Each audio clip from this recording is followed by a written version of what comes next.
Order number 3, messages. Next order. Order number 4, petitions. Next order. Order number 5, papers. May I invite Honorable Nicholas Nzioka to come forward and present that paper.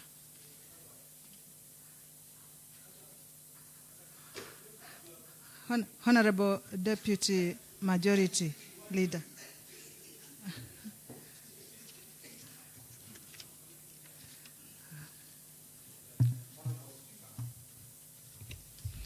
Honorable Speaker, I wish to lay the following papers in the table of the Assembly today, Wednesday, 12th March 2025. 1. Half-year departmental budget implementation for the year 2024-2025 for the Department of Agriculture, Food Security, Livestock and Cooperative Development. Thank you, Honorable Speaker. Thank you very much, Honorable Member. That particular paper is committed to the Agriculture Committee. Yes, it's committed to that committee. Thank you. Next order. Order number 6, notices of motion. Next order. Order number 7, statements. May I invite Honorable Justus Mutuku, MCA Wamunju Ward, to come and present a statement.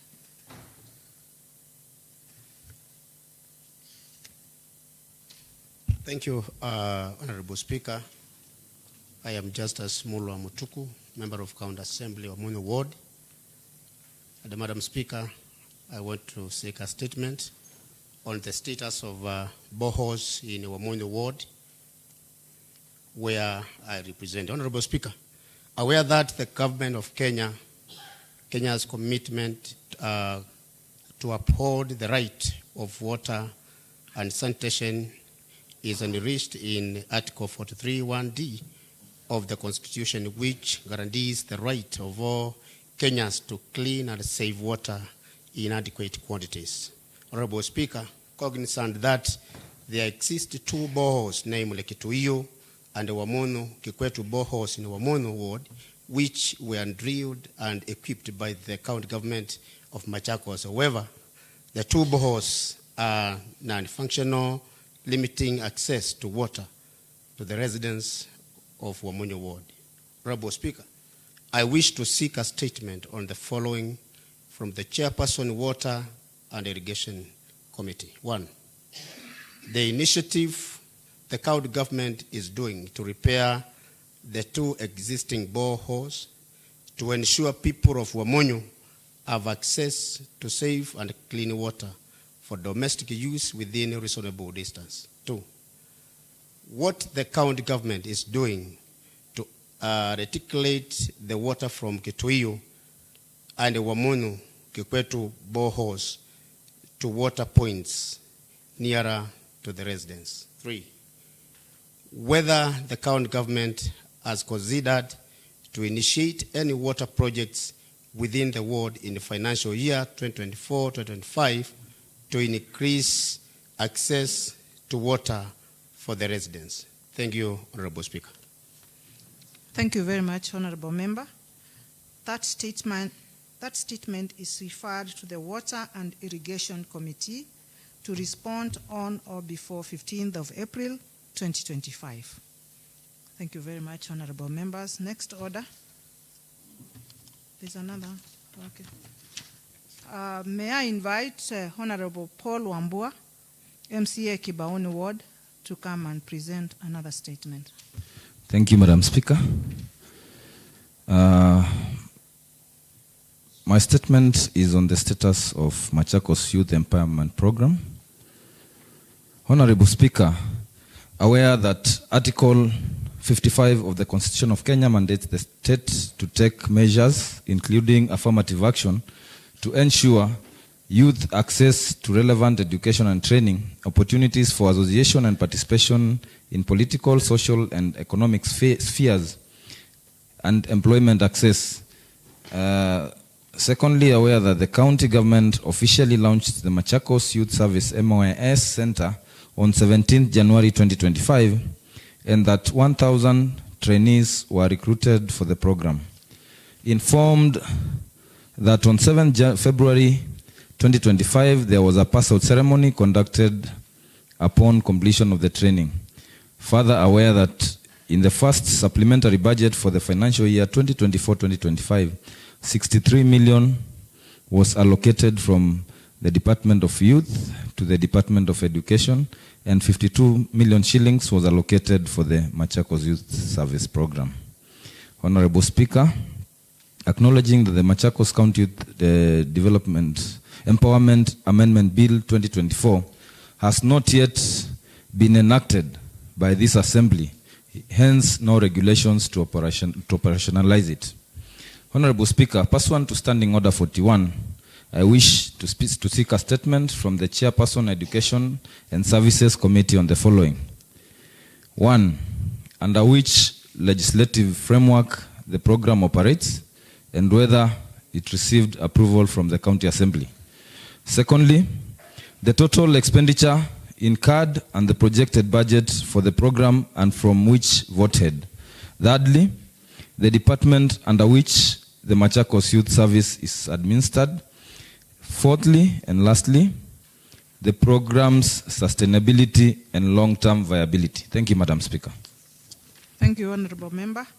That statement is referred to the Social Welfare and Sports Committee, which should respond on or before 15th of April 2025. Thank you, members. Next order.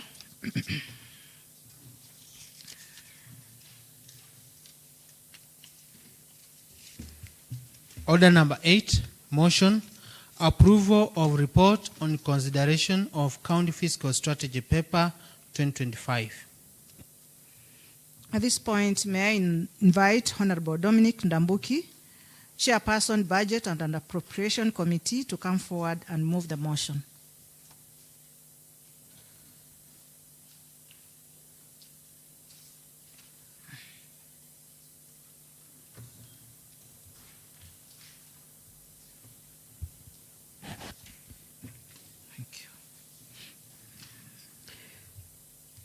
Honorable Speaker, I wish to move the motion that this House adopts the report of the Budget and Appropriations Committee on consideration of County Fiscal Strategy Paper 2025 for the financial year 2025-2026, laid on the table of the House on Wednesday, 12 March 2025, and pursuant to provisions of Section 117 of PFM Act of 2012 and Machakos County Assembly Standing Order number 205. I call upon Honorable Justus Mutuku to second.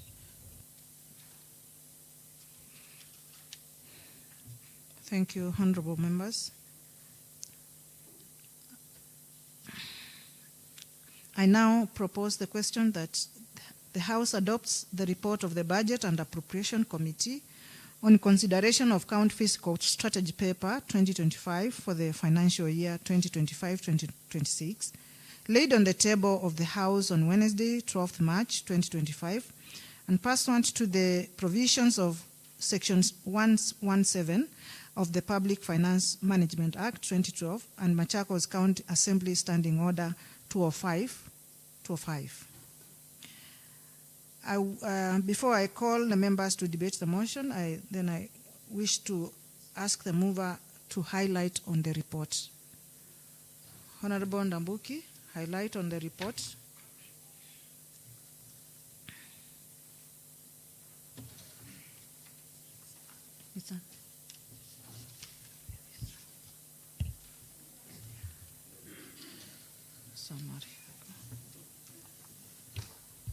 Thank you, Honorable Speaker. I'm going to read a report of the Budget and Appropriations Committee on County Fiscal Strategy Paper, CFSP 2025. Theme is enhancing sustainable growth by strengthening economic gains through socio-economic empowerment and infrastructure development. And I'm going to present before the House the abridged version of the report.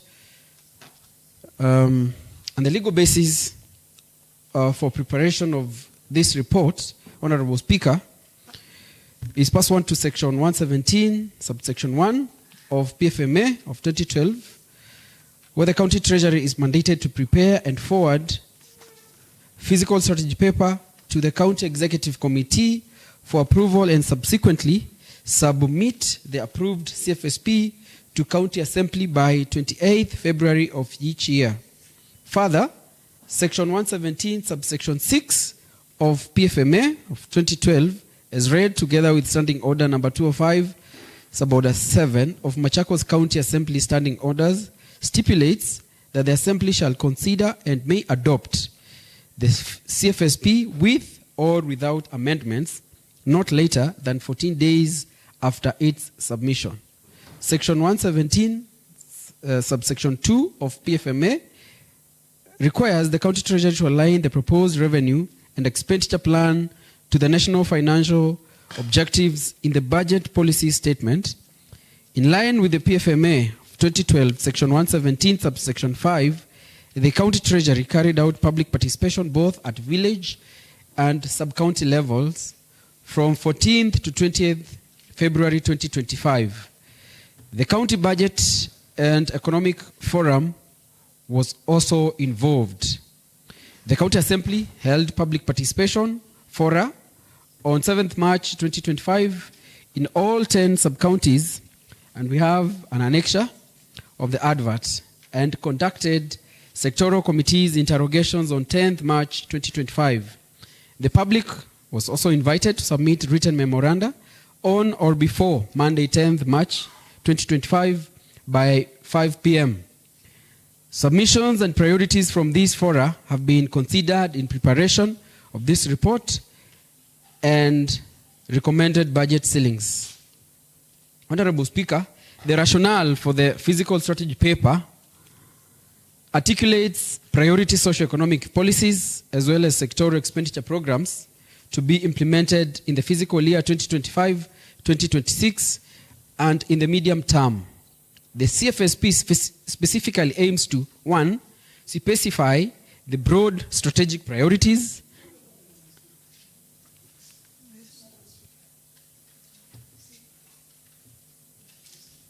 Speaker, we are making this house just look like a super duker.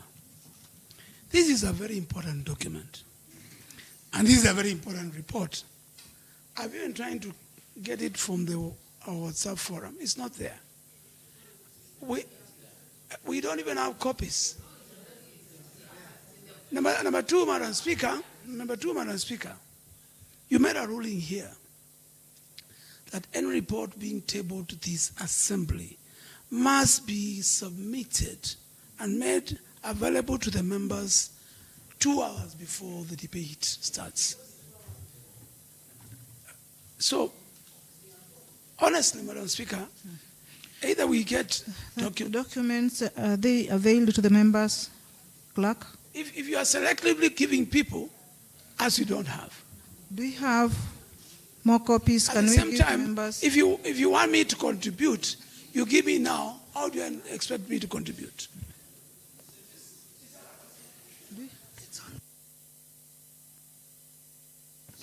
Please do, so that everybody can get a copy.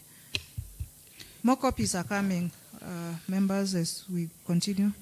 I'll pick from point 1 again. The CFSP specifically aims to, 1, specify the broad strategic priorities and policy goals that will guide the county government in preparing its budget for the coming financial year and over the medium term. 2, provide linkage with the national objectives in the BPS. 3, provide the financial outlook with respect to county government revenues, expenditures and borrowing over the medium term. And 4, provide a basis for stakeholders' engagement in the formulation and implementation of county priorities and budgeting. Honorable Speaker, the fiscal responsibility principles framework, Honorable Speaker, is outlined in Section 107 of PFMA of 2012.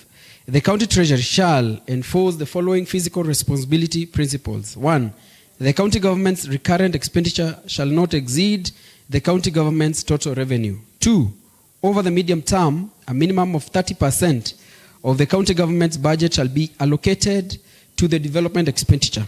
3, the county government expenditure on wages and benefits for its public officers shall not exceed a percentage of the county government's total revenue as prescribed by the county executive member for finance in regulations and approved by the county assembly.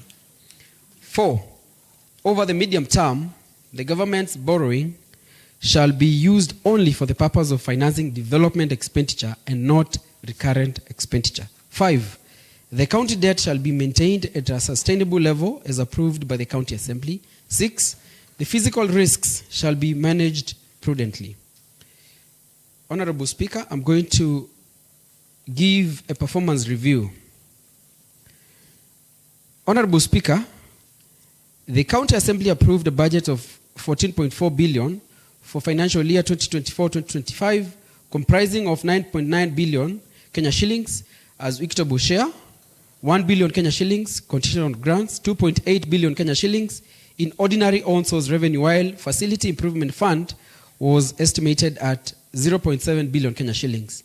In the reporting period, this was revised to 15.6 billion Kenya shillings, mainly to board the unspent funds in the period ending 30th June 2024, which included 0.8 billion Kenya shillings returned to County Revenue Fund issues and conditional grants of 0.4 billion Kenya shillings. As at 31st December 2024, or that is the end of the first half of the financial year, the county received 5.2 billion Kenya shillings in the same period compared to 5.19 billion Kenya shillings during the same period in fiscal year 2023-2024. These comprised of 3.98 billion Kenya shillings, 783.85 million Kenya shillings, 52.63 million Kenya shillings, 340.44 million Kenya shillings, and 80 million Kenya shillings from equitable share, returns to County Revenue Fund, conditional grants, own source revenue collection, and hospital revenues, respectively. The total expenditure as at 31st December 2024 was 6.04 billion Kenya shillings, consisting of 4.79 billion Kenya shillings and 1.25 billion Kenya shillings of recurrent and development expenditures, respectively. The overall budget execution increased to 39% in the reporting period compared to 24% over the same period in fiscal year 2023-2024. The expenditure on compensation of employees increased from 2.5 billion Kenya shillings to 3.2 billion Kenya shillings in fiscal year 2023-2024 and 2024-2025 in the same period. The recurrent expenditure constituted of compensation to employees at 3.23 billion Kenya shillings and use of goods at 1.6 billion Kenya shillings, representing 49% and 39% of budget execution, respectively. Honorable Speaker, I'm going to look at the proposed county resource envelope for fiscal year 2025-2026 and over the medium term. Honorable Speaker, the county has not been able to achieve its targets on own source revenue over the years. There is need for the county to look beyond the regular revenue sources as equitable share and include options for supplementing its budget like grants, donations, loans, public-private partnerships, bonds, joint ventures, among others. The table below that I'm going to share presents revenues expected to finance the county budget in the fiscal year 2025-2026 and over the medium term. 1, equitable share. In the fiscal year 2025-2026, revised budgets 9.9143936 billion Kenya shillings. Projected estimates in the fiscal year 2025-2026 10.27 billion Kenya shillings. Second one is return to County Revenue Fund. Revised budgets for 2024-2025 783,851,812 Kenya shillings. 3. Equalization Fund 12,923,347 Kenya shillings. Unconditional grants, we have 1, court fines Revised budget for 2024-2025, 1,617,199 Kenya shillings. For 2025-2026, 1,617,189 Kenya shillings. Second, unconditional grant, mineral royalties. Revised budget estimates for FY 2024-2025, 91,029 Kenya shillings. Projected estimates for FY 2025-2026, 91,029 Kenya shillings. Total unconditional grants, 1,702,218 Kenya shillings. That is for fiscal year 2024-2025. And for 2025-2026 projections, 1,708,218 Kenya shillings. On conditional grants, we have one community health promoters project. Revised budgets for 2024-2025, 83,250,000 Kenya shillings. Projected estimates for 2025-2026, 83,250,000 Kenya shillings. Second one is roads maintenance levy fund. Revised estimates, 314,847,146 Kenya shillings. Third one, county aggregated industrial parks program.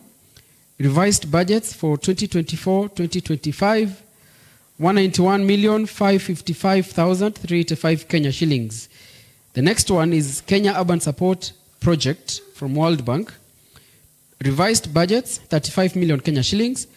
Projected estimates for 2025-2026, 35 million Kenya shillings. The other grant is Kenya Urban Support Project, UDG. The first one was UIG. This is UDG from World Bank. Revised estimates, 179,392,140 Kenya shillings. Projected estimates for 2025-2026, 90 million Kenya shillings. The other grant is Kenya Devolution Support Program, KDSP 2, Level 1. Revised estimates for 2024-2025, 37.5 million Kenya shillings. Projected estimates for FY 2025-2026, that's 7.5 million Kenya shillings. The other grant is Kenya Devolution Support Program, KDSP 2, Level 2. We do not have revised budget estimates for FY 2024-2025. Projected estimates for 2025-2026, 352.5 million Kenya shillings. The other grant is Kenya Devolution Support Program, KDSP 1. Revised estimates for FY 2024-2025, 58,417,280 Kenya shillings. No projected estimates for FY 2025-2026. The other grant is Universal Healthcare in Devolved Context from Danida.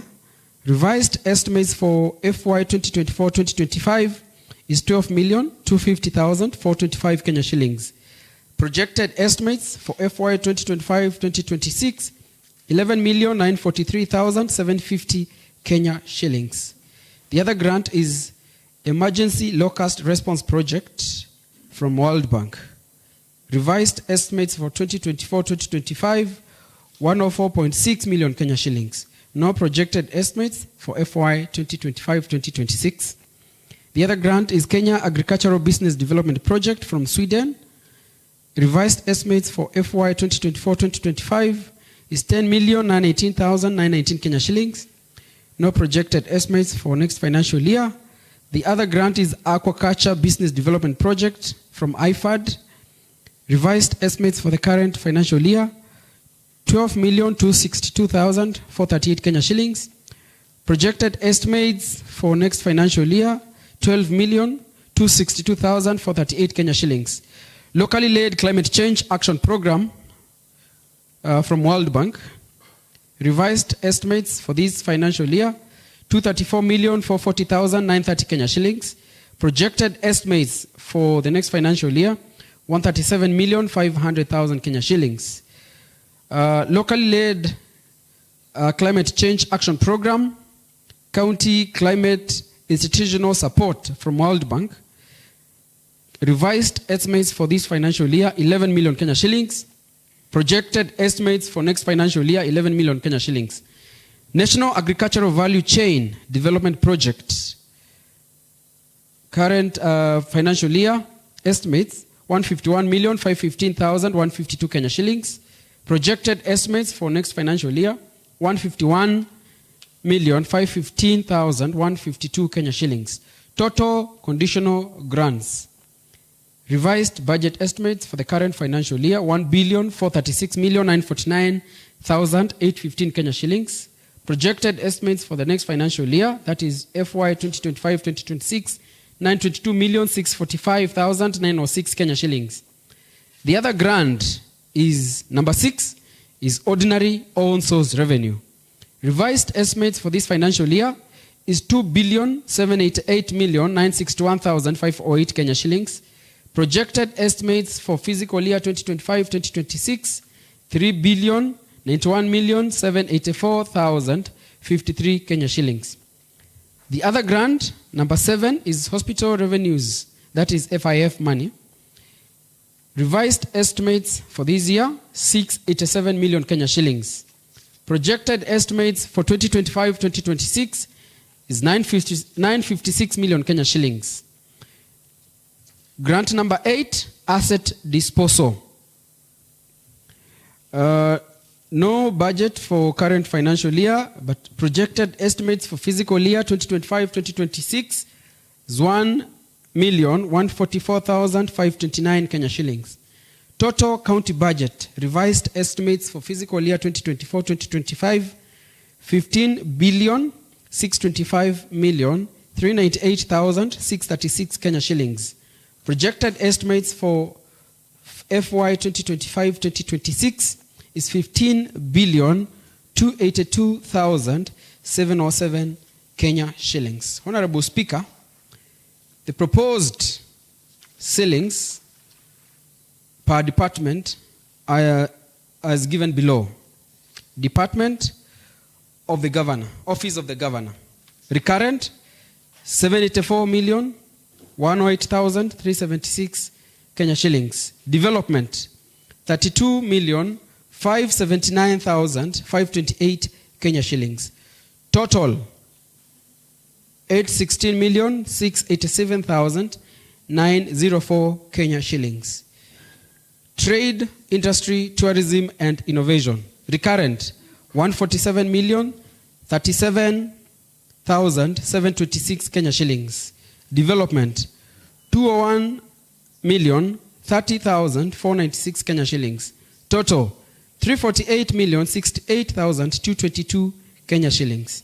Finance, economic planning, and revenue management. Recurrent, 1,195,599,261 Kenya shillings. Development, 153,765 Kenya shillings. Total, 1,742,753,026 Kenya shillings.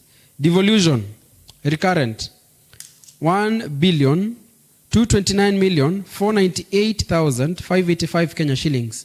Development, 452,981,857 Kenya shillings. Total, 1,682,480,443 Kenya shillings. Agriculture, food security, and cooperative development.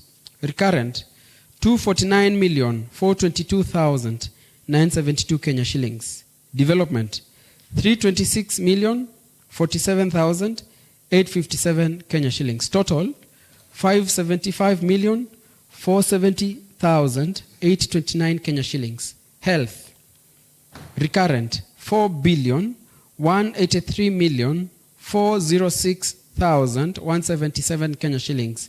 Development, 495,155,042 Kenya shillings. Total, 4,678,561,219 Kenya shillings. Roads, transport, and public works. Recurrent, 276,879,278 Kenya shillings. Development, 1,024,600,308 Kenya shillings. Total, 1,301,479,586 Kenya shillings. Education, recurrent, 804,573,000 68 Kenya shillings. Development, 107,200,939 Kenya shillings. Total, 911,744,007 Kenya shillings. Lands, urban development, housing and energy. Recurrent, 209,211,678 Kenya shillings. Development, 231,229,113 Kenya shillings. Total, 440,440,791 Kenya shillings. Gender, youth, sports and social welfare. Recurrent, 207,923,798 Kenya shillings. Development, 282,857,555 Kenya shillings. Total, 490,781,352 Kenya shillings. Water, irrigation, environment and climate change, 140,720,821 Kenya shillings. Development, 658,471,844 Kenya shillings. Total, 799,192,665 Kenya shillings. County Public Service Board, recurrent, 43,276,101 Kenya shillings. Development, 7,404,438 Kenya shillings. Total, 50,680,540 Kenya shillings. County Assembly, recurrent, 944,156,126 Kenya shillings. Development, 155 million Kenya shillings. Total, 1,099,156,126 Kenya shillings. County Attorney, recurrent, 59,053,779 Kenya shillings. Development, 3,702,219 Kenya shillings. Total, 62,755,998 Kenya shillings. Total, recurrent, 10,474,867,746 Kenya shillings. Total development, 4,525,414,961 Kenya shillings. Total budget, 15,282,707 Kenya shillings. Madam Speaker, the committee recommends that the House adopts the above proposed ceilings. General Committee observations. 1. That the personnel emolument is at 43% of the total revenue against a set limit of 35%. 2. That the on-source revenue target is 3.09 billion Kenya shillings and hospital revenues of 956 million Kenya shillings for fiscal year 2025-2026. 3. That during sectoral interrogations, all departments presented a list of pending bills to be considered for budgetary allocation. 4. That the total revenue available in the half year of fiscal year 2024-2025 was 5.24 billion Kenya shillings, whereas the actual expenditure was 6.04 billion Kenya shillings. 5. That during the first half of the current financial year, also on-source revenue realized was only 340.44 million Kenya shillings against a revised annual target of 2.79 billion Kenya shillings. 6. That there were major deviations from county budget review and outlook paper, primary ceilings, and the CFSP ceilings. 7. That there is continued underperformance of conditional grants. Honorable Speaker, the committee's general observations on the 2025 CFSP provides an all-inclusive state of the county, enabling the Budget and Appropriations Committee to properly scrutinize the proposed ceilings and draw proper recommendations. Some of the guiding areas include the criteria for resource sharing, half-year departmental expenditure absorption rates, trends, views of the CCM finance, current financial year draft, Commissioner for Revenue allocation recommendations on ceilings, submissions from sectoral committees and public participation, pending bills, and county own-source revenues. The committee recommends as follows. 1. The county treasury should come up with mitigation measures to control the wage bill, which now stands at 43% against a set limit of 35% of the total revenue as per Section 107 of PFMA of 2012 with Regulation 25(1)B of PFM Regulations of 2015. The county staff audit report should be made available to the Assembly within 30 days from the date of this report. 2, that the county executive should submit to the county assembly the pending bills task force report within 30 days. 3, that the procurement process and the development budget should be initiated in the first quarter of each financial year to facilitate timely completion and payment of the projects. This will also aid in addressing the issue of pending bills, as projects will be executed and paid for in the financial year in which they were initially budgeted for. Further, the committee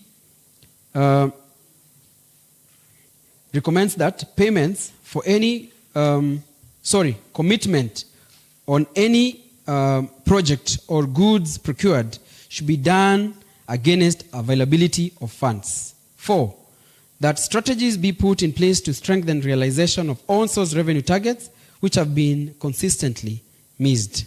5, that the county treasury should consider policy documents such as county budget review and outlook paper while preparing the county fiscal strategy paper ceilings to reduce deviations. 6, the Assembly's development ceiling should be enhanced to enable completion of the ongoing development projects, including the ward offices. 7, the county should meet the conditions set for donors in order to be able to access conditional grants. 8, the county treasury should ensure that all the projects in the county fiscal strategy paper are as captured in the annual development plan.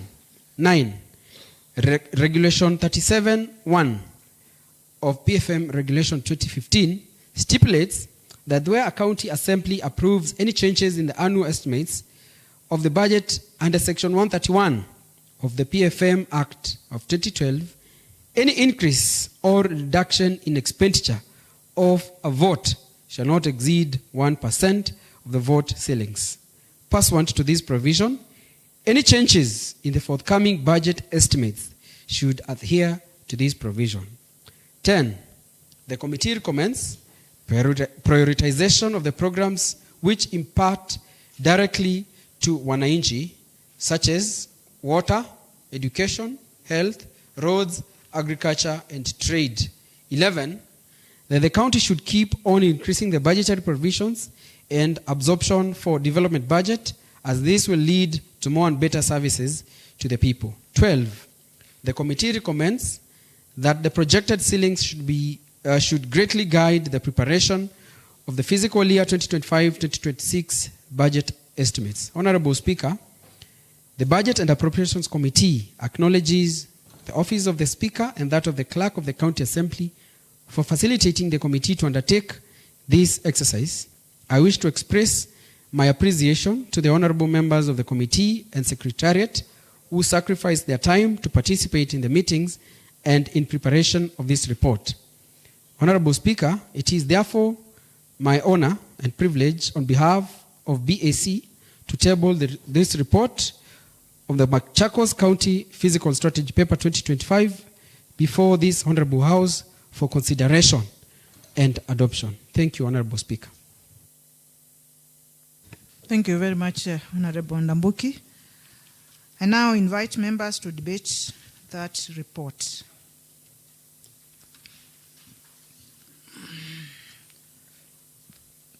Honorable PK and Honorable Brian Kisila.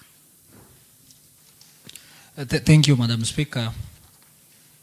I raise to support the report. But Madam Speaker, I have some insights that I would like these honorable members to know on the issue of county attorney. Madam Speaker, we have the recurrent, we have development, and then we have the total having a ceiling of 62 million. Madam Speaker, we understand very well that earlier on the Office of County Attorney was under the Office of the Governor. That was some previous years back. Yes. But we have seen gradual change, whereby now the Office of County Attorney is standalone. Madam Speaker, the Office of County Attorney has been facing a significant challenge when it comes to issues of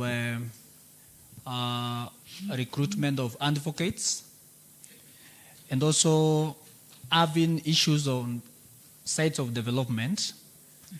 And that's why you see, Madam Speaker, I know that we have been losing a lot of money through legal fees bestowed in other departments, which work mandate should be done by the county attorney.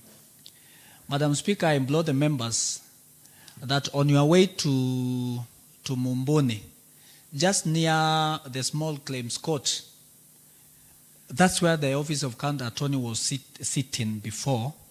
It was moved to White House. And now at the White House, there's just been allocated a room. The office near the small claims court, Madam Speaker, that office was constructed, the walling completed, but the project, Madam Speaker, stalled. Why? There is no sufficient funds.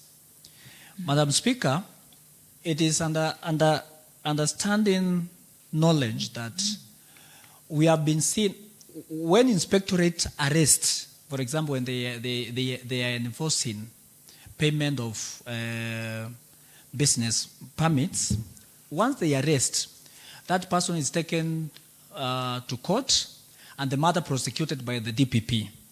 But in this sense, they only sit at Machakos and Mavoko. Therefore, you find that at Mwala, Masinga, and those far ends, there is no court which the lawyers can advocate for that matter. Madam Speaker, I want to ask Honorable House that this department be checked and something be done for its progression, Madam Speaker. The other thing is that the advocates, Madam Speaker, we understand very well that advocates must be paid for the practicing license. But we have been witnessing advocates resigning from Machakos because the working conditions has been very weak. Our advocates, they are just sitting in a common room, all of them. And we have the confidentiality principle that the issues of privacy should be bestowed. But our advocates are sitting at the same room. Madam Speaker, I implore the members that even as we are moving budget from one department to another, that we kindly see how we can improve the county attorney. Madam Speaker, am I allowed to quote or to say the amount of millions which should be moved to that department? You can propose, you can suggest. Yes. If this amount can be moved, then there would be adequate funding. I mean, proposing, I don't think it is harmful. Yes, Madam Speaker, I propose on the issue of recurrent, whereby we have only 59 million. We are outsourcing legislative draftings from outsourcing law firms. Madam Speaker, I would like the recurrent be increased with 10 million to ensure that the legislative drafting they are done within our precinct of county assembly.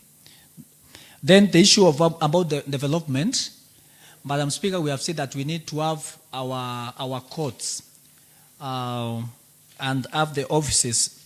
Having 3 million for development, Madam Speaker, I can ask the members that we increase this development to 10 million. 10 million. So we are only here increasing with 7. We have said 10, 7. So that is 17 million. On the total, we are going to have 79. Thank you, Madam Speaker.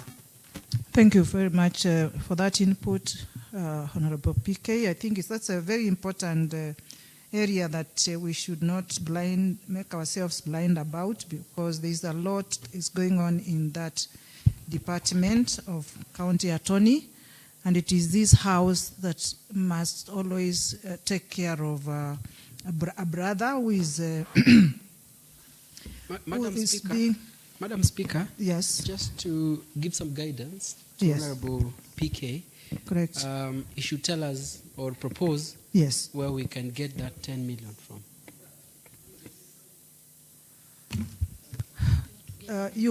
You have proposed that we move this amount of money, 17 million, to this Department of County Attorney. Yes. But where do you propose the same comes from? Madam Speaker, I have the office of the governor. I have the office of the governor. Don't have feelings. I'm only proposing. You can propose otherwise.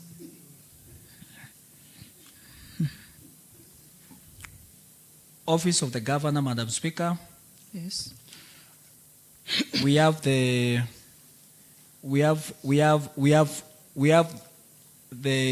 Department of Education, whereby the recurrent is 804 million, almost to a billion. 804 million. 804 million. Yes, yes. So you propose that money comes from the Department of? Office of the Governor. Okay. Point of information, and the Madam Education Speaker. Department. And let him finish his And proposal. Madam Speaker, I can be informed by the chair. The Okay. speaker. Okay, the chair, Thank you, Honorable proceed. Speaker. The ceilings for the Office of the Governor on recurrent are provided for by CRA. What about the other?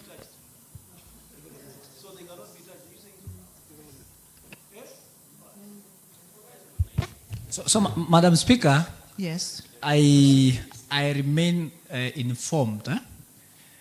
However, I am the chair, my able chair, he has given a leeway on the education sector, where we have 804 million. When I was saying that we remove the office of the governor, we have that 2 million on the side of development. Yes, we can take something there and bring the money here. Thank you. Okay, thank you, Honorable PK. Honorable Brian, sorry, I had given him. I'll give you an opportunity, Honorable. Thank you, Madam Speaker. I would like first to start by commending the committee for a very good job which they have done. I have a few questions to the chairman, although he's very busy walking around. I don't know if he's going to...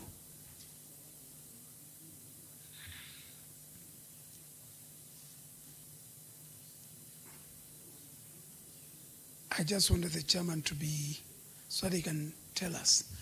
We did departmental interrogations, Chairman, and we came up with a lot of proposals. Did you take into consideration those proposals? Because, for example,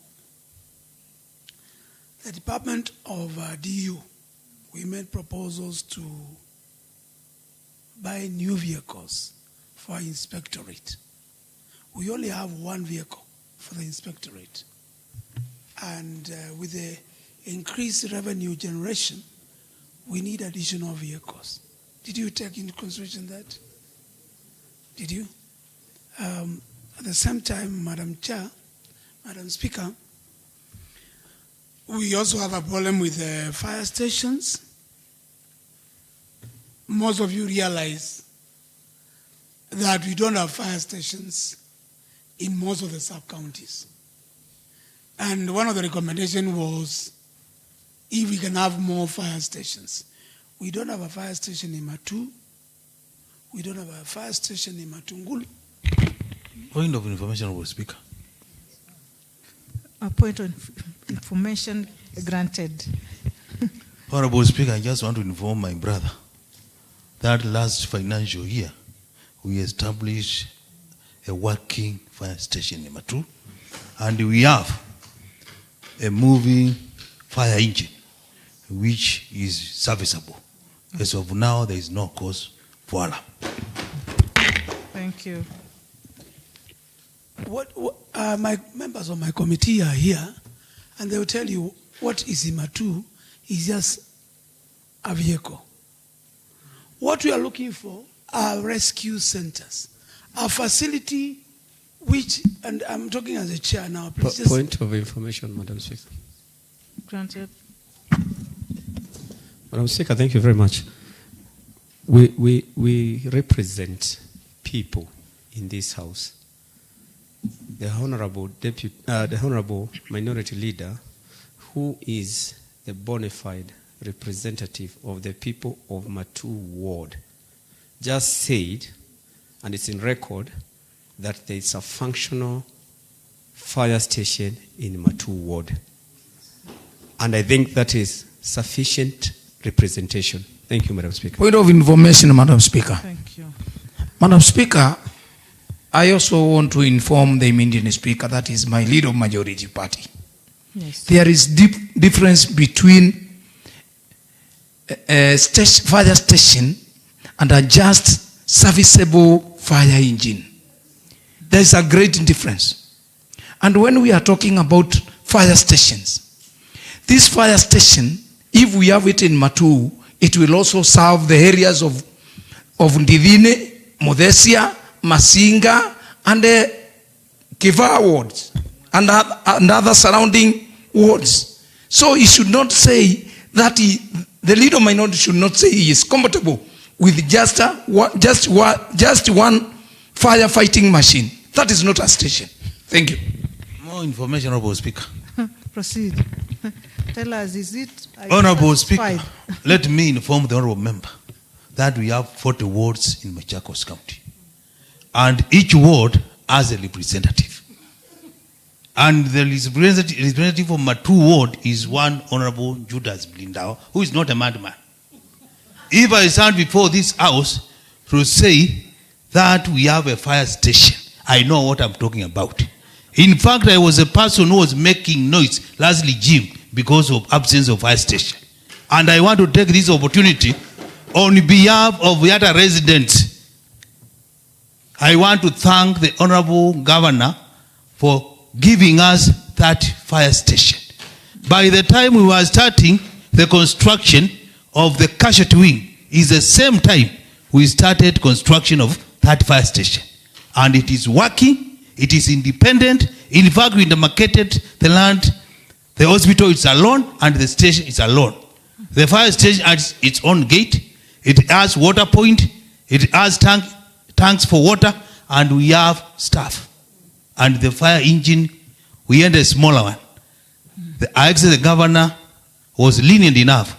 He gave us a very big fire engine, which is being used. And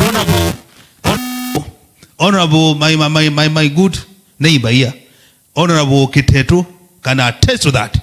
Because when Father Makewa was on fire, he requested, when Father Makewa school was on fire, Honorable Kiteto requested for 2 services, and I'm very sure he can confirm that he was assisted.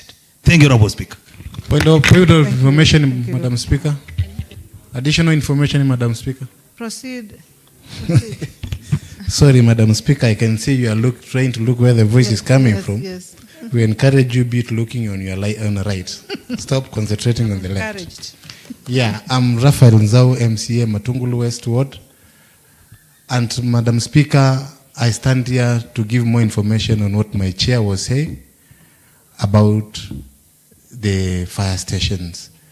We appreciate the good work being done by the county about the fire engines and fireplaces to act on fire matters.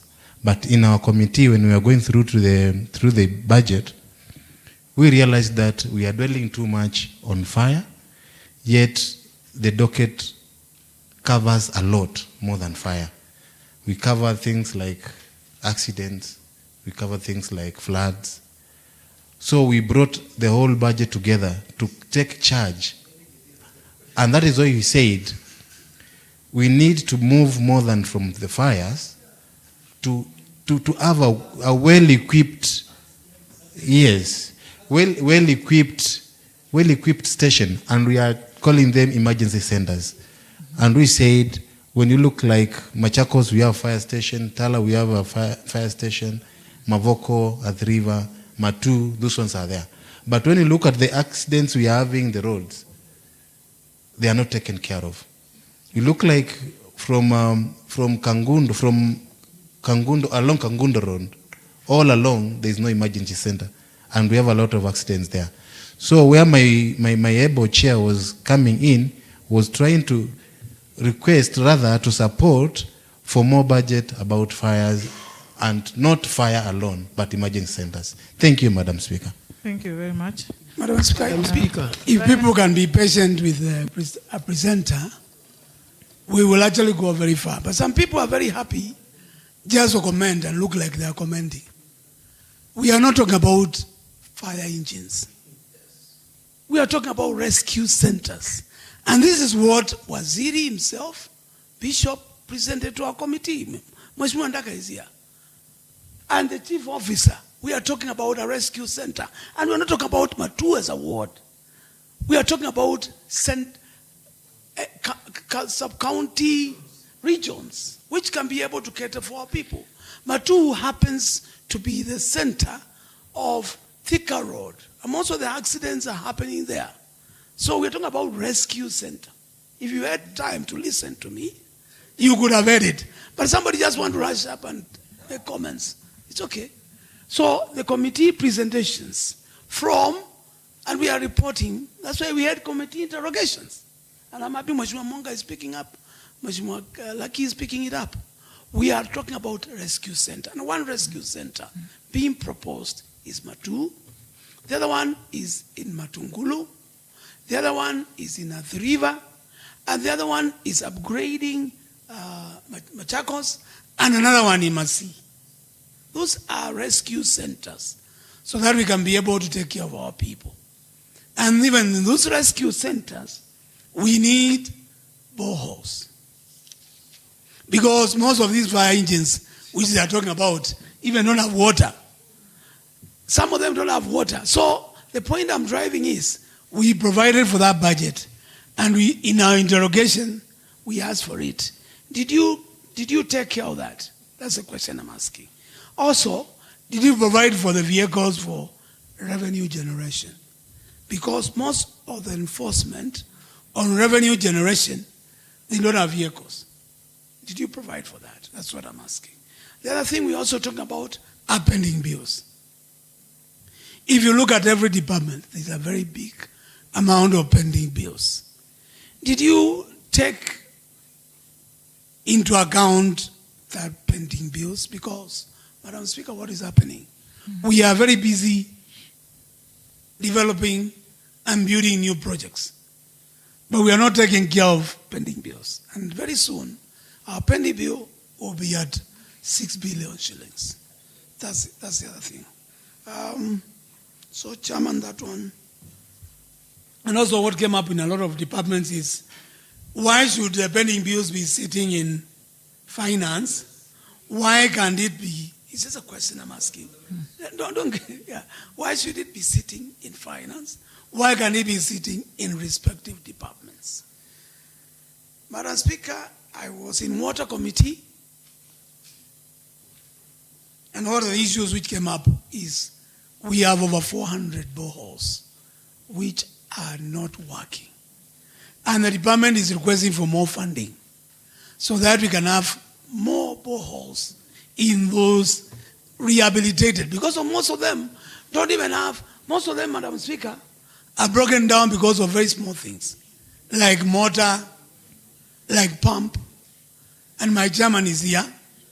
And we were asking if we can get more funding from water, for water department, so that all these boreholes can be rehabilitated.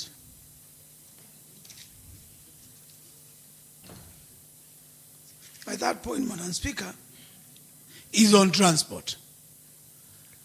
Let us, ladies and gentlemen, waheshimiwa, one of the things which will make us come back are good roads. I am not seeing an incremental amount of money for road construction. Although it is there, but I don't know if it's very clearly put. Forget about bigger roads. We're talking about rural access to roads. How much money are we putting for rural access roads? At the same time, the county is very busy.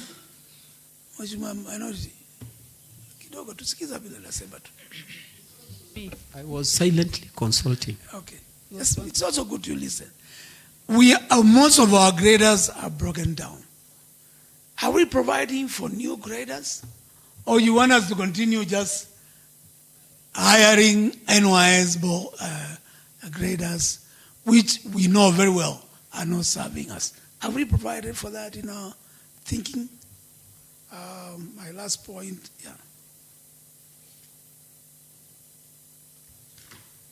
on our priorities. Maybe point of information so that it doesn't recur again, Madam Speaker.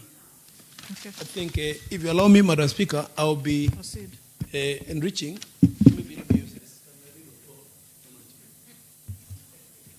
Thank you, Madam Speaker. I think I wanted to enrich the debate that Mheshimiwa Brian is taking on, and especially on the issue of the Roads and Transport Committee, where I sit, plus the Public Works. He has cited the fact that, and I think members, and especially the members that are elected, will need to know that us sitting in the Roads Committee realize that we have earmarked 800 million has already been earmarked for major roads. And so we only have a paltry 200 million that is going to be utilized for the access roads. So we need to look for a way of trying to survive. Actually, when we looked at the proposals of the department, something will need to be done so that we enrich the allocation for access roads. As it is now, we almost have no money. We will not have any money for the access roads. So I think that is important for the members to note. I don't know whether Chairman Budget was able to note that, because as we move forward to 2025, funds have already been committed for major roads, and I think the 40 wards will need some touch-up on the very bad state of the access roads. So members, you note that we only have allocation for 200 million. The other thing that I wanted to also enrich Mheshimiwa's debate as he winds up is on the public works, which is also enshrined, which is also a twin with the roads. You realize that we have a building that we have been calling the Thin Tower building. And that Thin Tower building has been built for the last 7 years. According to the chief officer, they need an extra 39 million for us to be able to complete that building and that building to be put in use. I do not know whether these ceilings take care of that going forward, 2025, so that we ensure that that building is complete. As a committee, we thought that that building needed to be completed as soon as possible, so that we have all the departments put in one place. I was only enriching his debate. Yes. Madam Speaker, that was not my contribution. Thank you.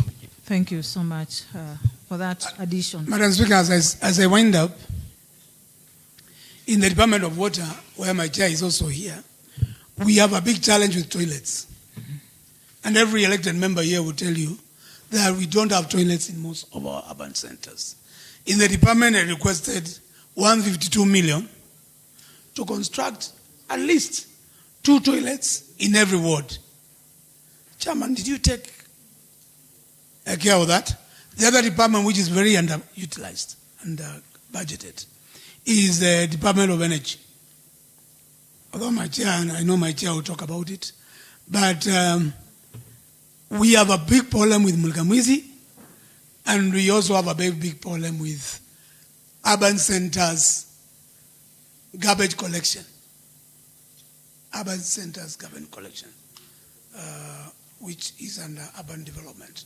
So if we are taking care of that, I'll be very happy. My last point is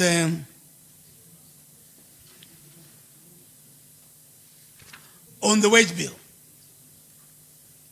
We seriously need to, as a house. Point of information, Madam Speaker. Yes, I would like to inform the honorable member that we should be proposing the fingers. We should be moved from where to where, what should be increased, decreased. We are not debating.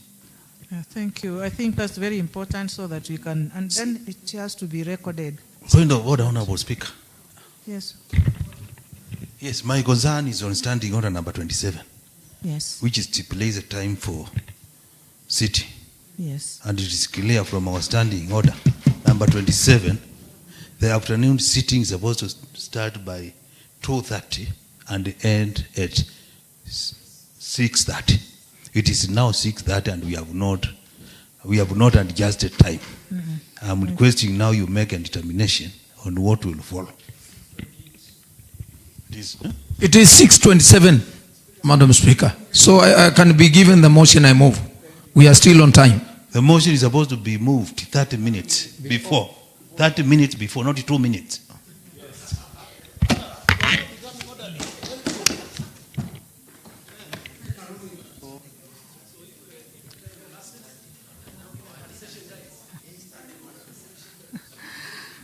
I think I just have to invoke provisions of Standing Order 1 that we extend the time until we conclude. Because I don't think we have such a provision where we extend time when it is 2 minutes to go. Yeah, so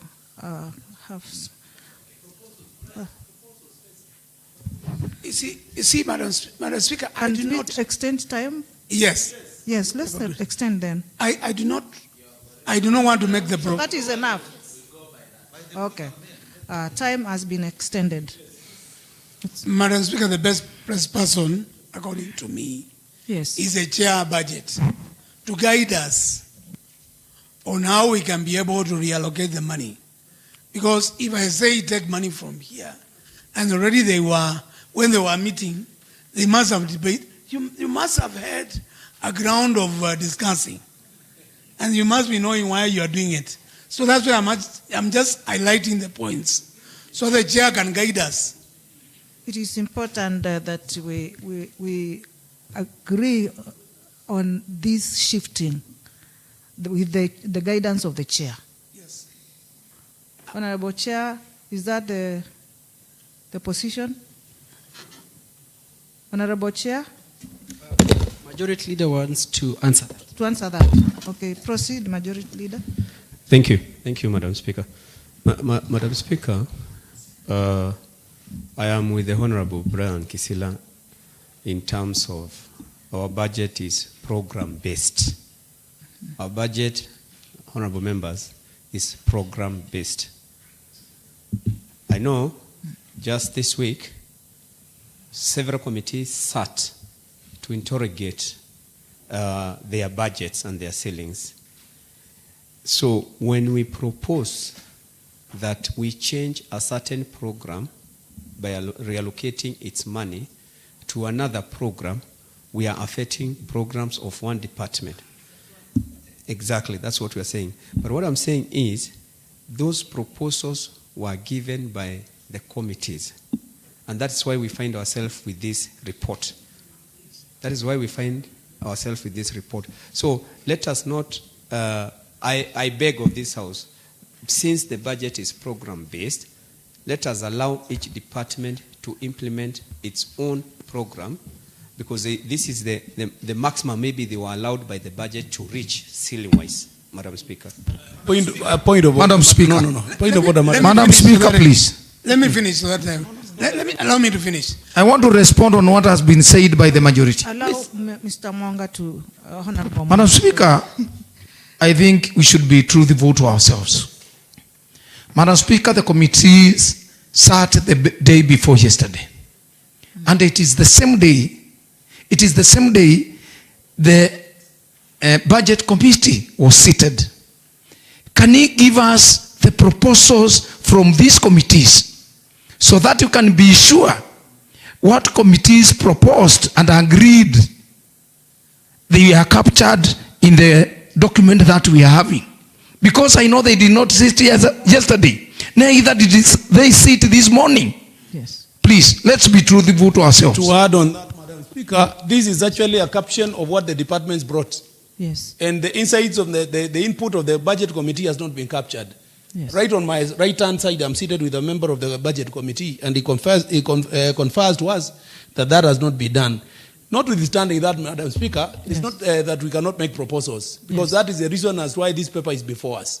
Yes. Though, belated as it is, because time is on our side, we will need to make proposals. And so that's why we're asking Mheshimiwa Brian other than making comments, we also need to make comments based on the figures because Mheshimiwa Chairman has given us proposals. And for example, I would be citing a case of number 8, Education Department. Madam Speaker, the Education Department has been allocated a whopping 804 million on recurrent. Yes. And that inside there, we have money for bursaries. Yes. And we already have issues with bursaries. I don't know whether the House would be kind enough to agree that we move this money for the time being, eventually this proposal for the time being to development, so that that money can be utilized in that area. Yes. Then again, we also ask from the same proposals whether they have been able to capture, out of that 804 million, whether they have been able to capture employment of ECD teachers. And because this is foreign, this figure is too big. It has not been there. So that the chairman takes us through and says that we have 200 million, of course I'm aware, that is supposed to be there for bursary. Can we move that money from the development recurrent, we utilize it in... Point of information, Honorable Speaker. Point of information. I wish you could let me finish and then you inform me. It is a very critical information that the statement is making now. Okay. Okay, proceed. Honorable Speaker, the issue of bursary is is an active matter before court. Suppose we win the case. Where shall we get money if we move today? Honorable Speaker, yes, whoever went to court to bar the counties from issuing bursary was arguing that we are assisting the secondary schools and colleges. But in the real sense, we are empowering the kids, not the schools. And that is what is before court. And I'm very sure, God willingly, we are going to succeed and we are going to continue assisting our learners to learn in their schools without problem. So I don't agree with that proposal of removing money for bursaries. And again, because I don't want to speak again, Honorable Speaker, I beseech honorable members, we better pass this thing as it is, because if we alter one department, we are going to affect other departments. And we may find ourselves in the same status that we find ourselves when we moved monies and kept it in, brought it to Madam Speaker, point of information. We have two speakers standing. Madam Speaker, point of further information, Madam Speaker. Just a minute. Point of further Just information, a minute, Madam Speaker. It might help enrich his debate. I may not Point give of a lot of information. Thank you. Thank you, Madam Speaker. Madam Speaker, the report before this House is not the chairman's report. I keep members. The member keeps referring. The chairman should. It is the report of the budget committee, not the chairman's report. Madam Speaker, I think we seem to be having a lot of time. Okay. Because surely, leader of majority, was that worthy your standing? Surely.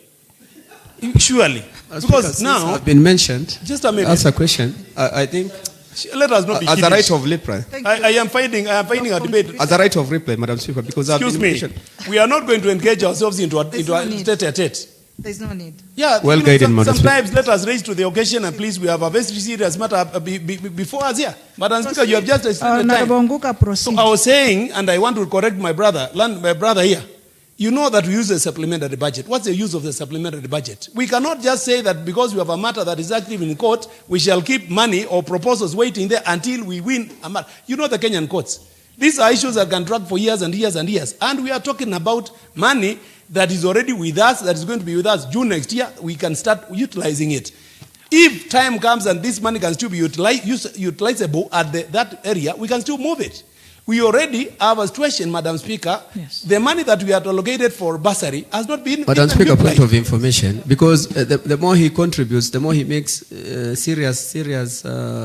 I wish Madam I Speaker, make my please. mistake. Just let him Madam finish. Speaker, Madam sometimes Speaker, I point think of information. the practice is a member will be requested Point of to be information. informed. That is his contribution. That is the member's contribution. Yes, Let it is my information. You see, Madam Speaker, even if I'm irrelevant, Proceed, give me time to be relevant. Well, proceed. I do not want to be informed as of now. Mheshimiwa Ngunga, My brother, do not enrich my debate. I am rich proceed. enough. Finish Yes. up. You mind? You know this is distorting my facts. Mheshimiwa Maika in the morning said he plans his things. I also plan my things in my blogata. And this guy is, Mheshimiwa, please let members contribute. So, Madam, Order, Madam Speaker. I was actually playing with the figures here, and I was not trying to order Point of order, Madam Speaker. In the whole ministry. Madam Speaker, point of order. Madam Speaker, point of order. Mheshimiwa. Madam Speaker, point of order. Point of order, Madam Speaker. Madam Speaker, point of order. We do not have guys in this house. We have honorable members. Sometimes 87 point on facts. I am not a guy. I'm a honorable member in this house. I am not a guy. Madam Speaker, please rule on that matter. I know you are the honorable member. I just wanted us, Madam Speaker, to look at number 8, and I insist. And I insist I want to draw members to number 8. Let us, Madam Speaker, I think this is a very serious house. It is. And sometimes you are giving us a break. Yeah. And I think sometimes we need a breathalyzer here to see whether members after break time they come in the same state. Sometimes I am finding members here could be under the influence. Because sometimes I am finding members, not the members that we had in the morning session. So, Madam Speaker, you might have to bring in breathalyzers here. Alcohol, bro. Yeah, alcohol. What are they? Those ones. Those ones. Number 8, Madam Speaker, I am requesting the members to look at this keenly. Because we already have 804 million that has been set there, and as I was having some discussion with the chairman, we have 200 million that has been set aside there for bursary, and I was asking that the House can look at that so that we move this money to development. That is not affecting any other department. Chairman, education, relax. I was also asking, because we already have the MACHAKOS Youth Service. Yes. The MACHAKOS Youth Service that is already in this department here seems to have been allocated quite a big chunk of money. Yes. And I would be asking the department, the committee, because I sit in the delegated committee and I have not seen legislation for the same to operationalize the MYS. And so here we are already allocating them proposals for money, proposals here, 600 million. Madam Speaker, I am seeking for your indulgence and members' indulgence and support so that we move these funds here to employment of ECD teachers, to construction of ECD classes, to renovation of the existing VCT centers. Are they VCT or what are these polytechnic in your place? Vocational centers, Madam Speaker. Yes. And those are areas that the Department of Education will agree with me are key, have been left behind, have not been getting budgetary allocations, so that we do not run to a foreign thing that looks very flashy but does not give us value for our money. Thank you, Madam Speaker. Before you sit, which areas did you say it's vocational centers and? Madam Speaker, that we think about employment of ECD teachers, yes, construction of ECD teachers, yes, and renovation of VCT centers. Those are vocational centers. Okay. Madam Speaker. Thank you. Thank you. Madam Speaker, allow me to finish. Members, I think we are also reaching a stage whereby we don't allow a member to progressively push his point. Allow me to finish. I'm not finished. I want to help you. This is the third budget you are passing. The next one, this is the third ceiling. This is the third ceiling you are passing. And my Helen, stop this shouting thing. You are a senior person here. Stop shouting at members. You are becoming a shouting man. Honorable Brian, address me. Yeah, address me to caution. Madam, I have a lot of respect for. Ms. Helen. Yes. I have a lot of respect for you. Yeah, I don't expect you. Address. I don't expect that to me be shouting back. So that I can, the one to tell her whether she... Okay. I want to help you. I want to help members. The budget committee and the chairman is listening. Chairman, the budget committee proposed, when we went for public participation, the members of public gave us priorities. Members, go to page 23. And we are representing the people. The members of public told us where we should put our money. There. Page 23, and the chairman has highlighted there. Priority number 1, water. Do you agree? Yes. That's where we should put more money. So in percentage-wise, the total development budget should go to water. Page 23. Page 23. Honorable Chair, Right up we are ordering do not have such benches. Huh? Okay, you go to public. Can I have the right copy? Can I have the right copy? There's no 23 there. Information. Huh? You are giving the wrong one. Point of information, Madam Speaker. There are two It is documents. page 8. Page 8. of Honorable this one. Ryan, there are Page two 8. documents. There is a summary and there is the I'm complete. talking about the original, report. the big one, the fat one. You have the thin one? Okay. See, a German education I don't have any, which is very wrong. The public participation report gave us areas where Mwananchi wants us to focus. One was roads, one was water. Priority number 1, water. Priority number 2, health. Priority number 3, roads. Priority number 4, education. Priority number 5, agriculture. And priority number 6, trade. In the way we are allocating money, these are the departments which should take the biggest amount of money. And then now, it is unfortunate the majority leader, you have it. Why should we have it? Honorable Speaker, it is very unfair if the leader of majority and the leader of minority can be given the wrong document. Is it by design or by default? See to be deliberately attempt Point of information from me speaking. Point of The information. two positions are not special than other members. We still have the same document. Point of information, Madam Speaker.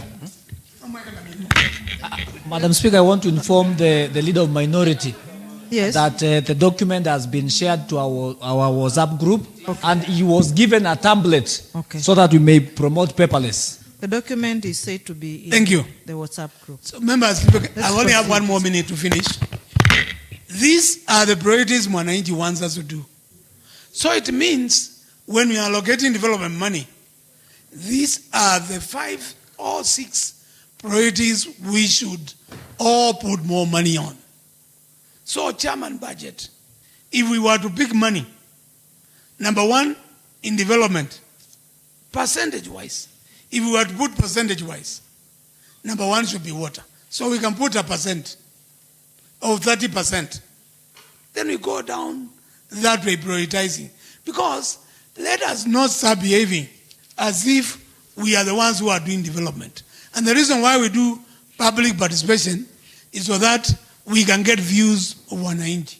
Madam Speaker, I move to support, and when the chairman can be able to guide us on how we can be able to allocate funds based on the priorities. And if you go to the ceilings, if you go to table number, I'm sorry, you don't have it, I'll give you.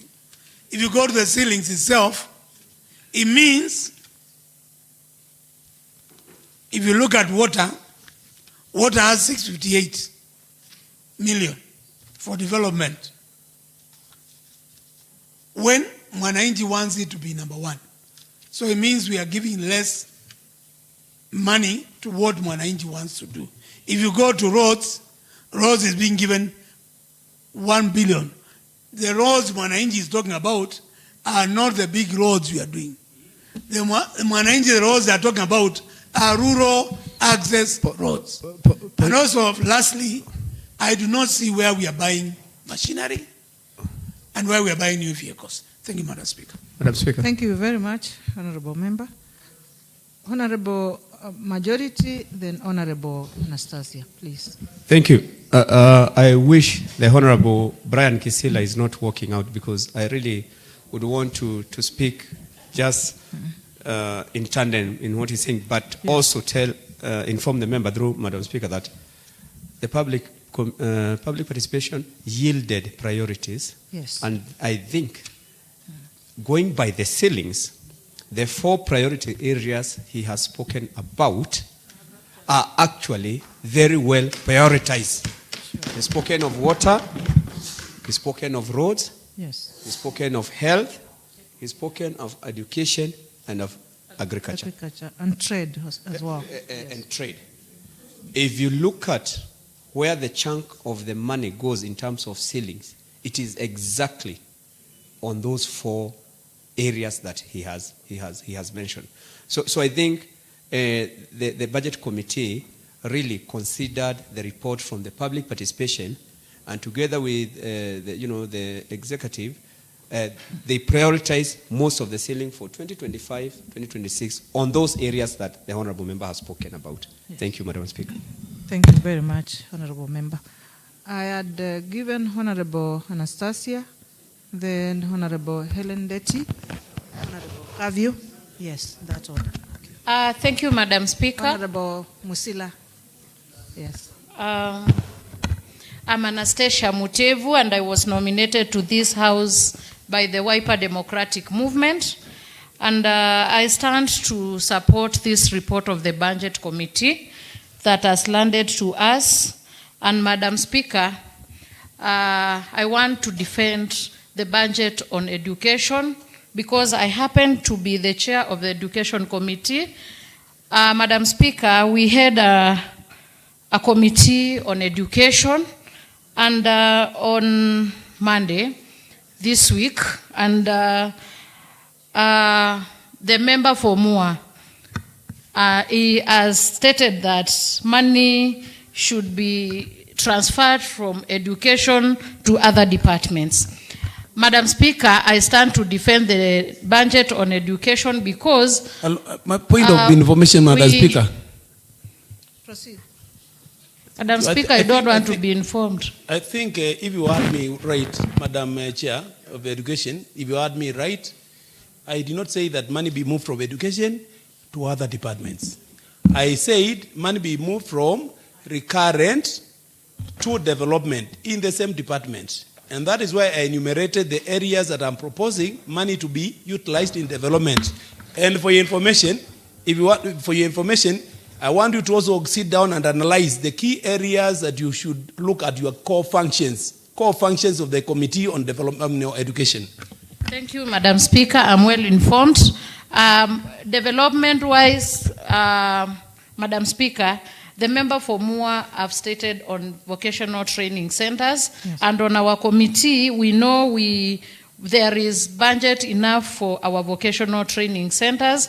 And the reason why this budget is going high on the recurrent is because we have a project of the MACHAKOS Youth Service, which Mheshimiwa says it didn't land to their committee. And I'm informing you, Mheshimiwa, that MACHAKOS Youth Service is run under the MACHAKOS Youth Act, which was passed through the Committee of Gender.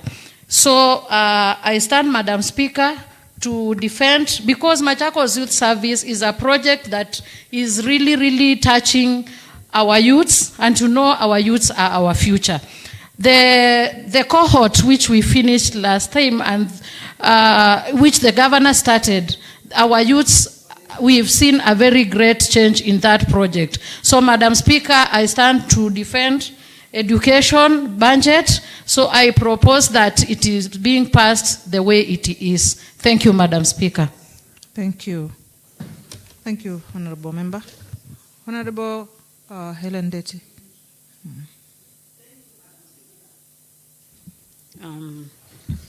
Yes, I've been looking at these ceilings, and I've noticed that the total development ceiling is 4.525,414,961. That is close to 4.5 billion. But currently we have got pending bills adding to the same amount. Honorable members, where do we stand on that? The total ceiling for development equals the total pending bills.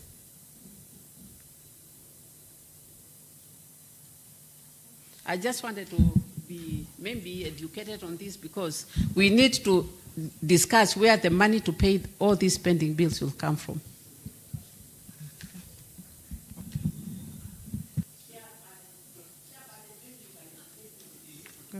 Thank you. Okay. Honorable Kavio. Yeah. Thank you, Madam Speaker.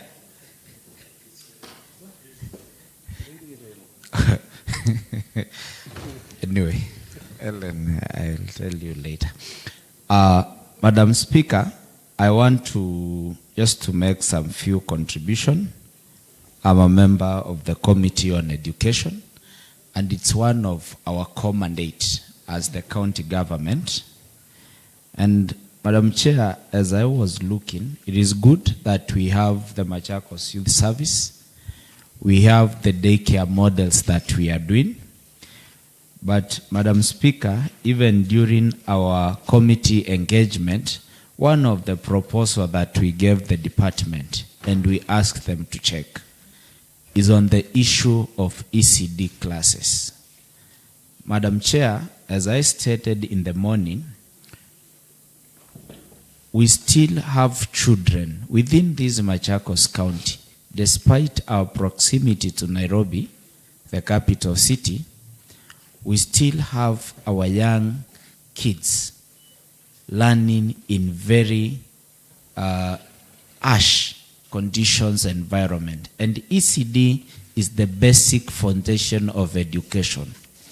If your kid gets it wrong at the beginning at the ECD level, they can either hate education for the rest of their life, or they can have a liking for education. So, Madam Speaker, even as we try to defend, because it is quite strange that here people just want to debate and maybe outshine one another. But there comes a time where we have to come together and ask ourselves, the governor, the honorable members in this house,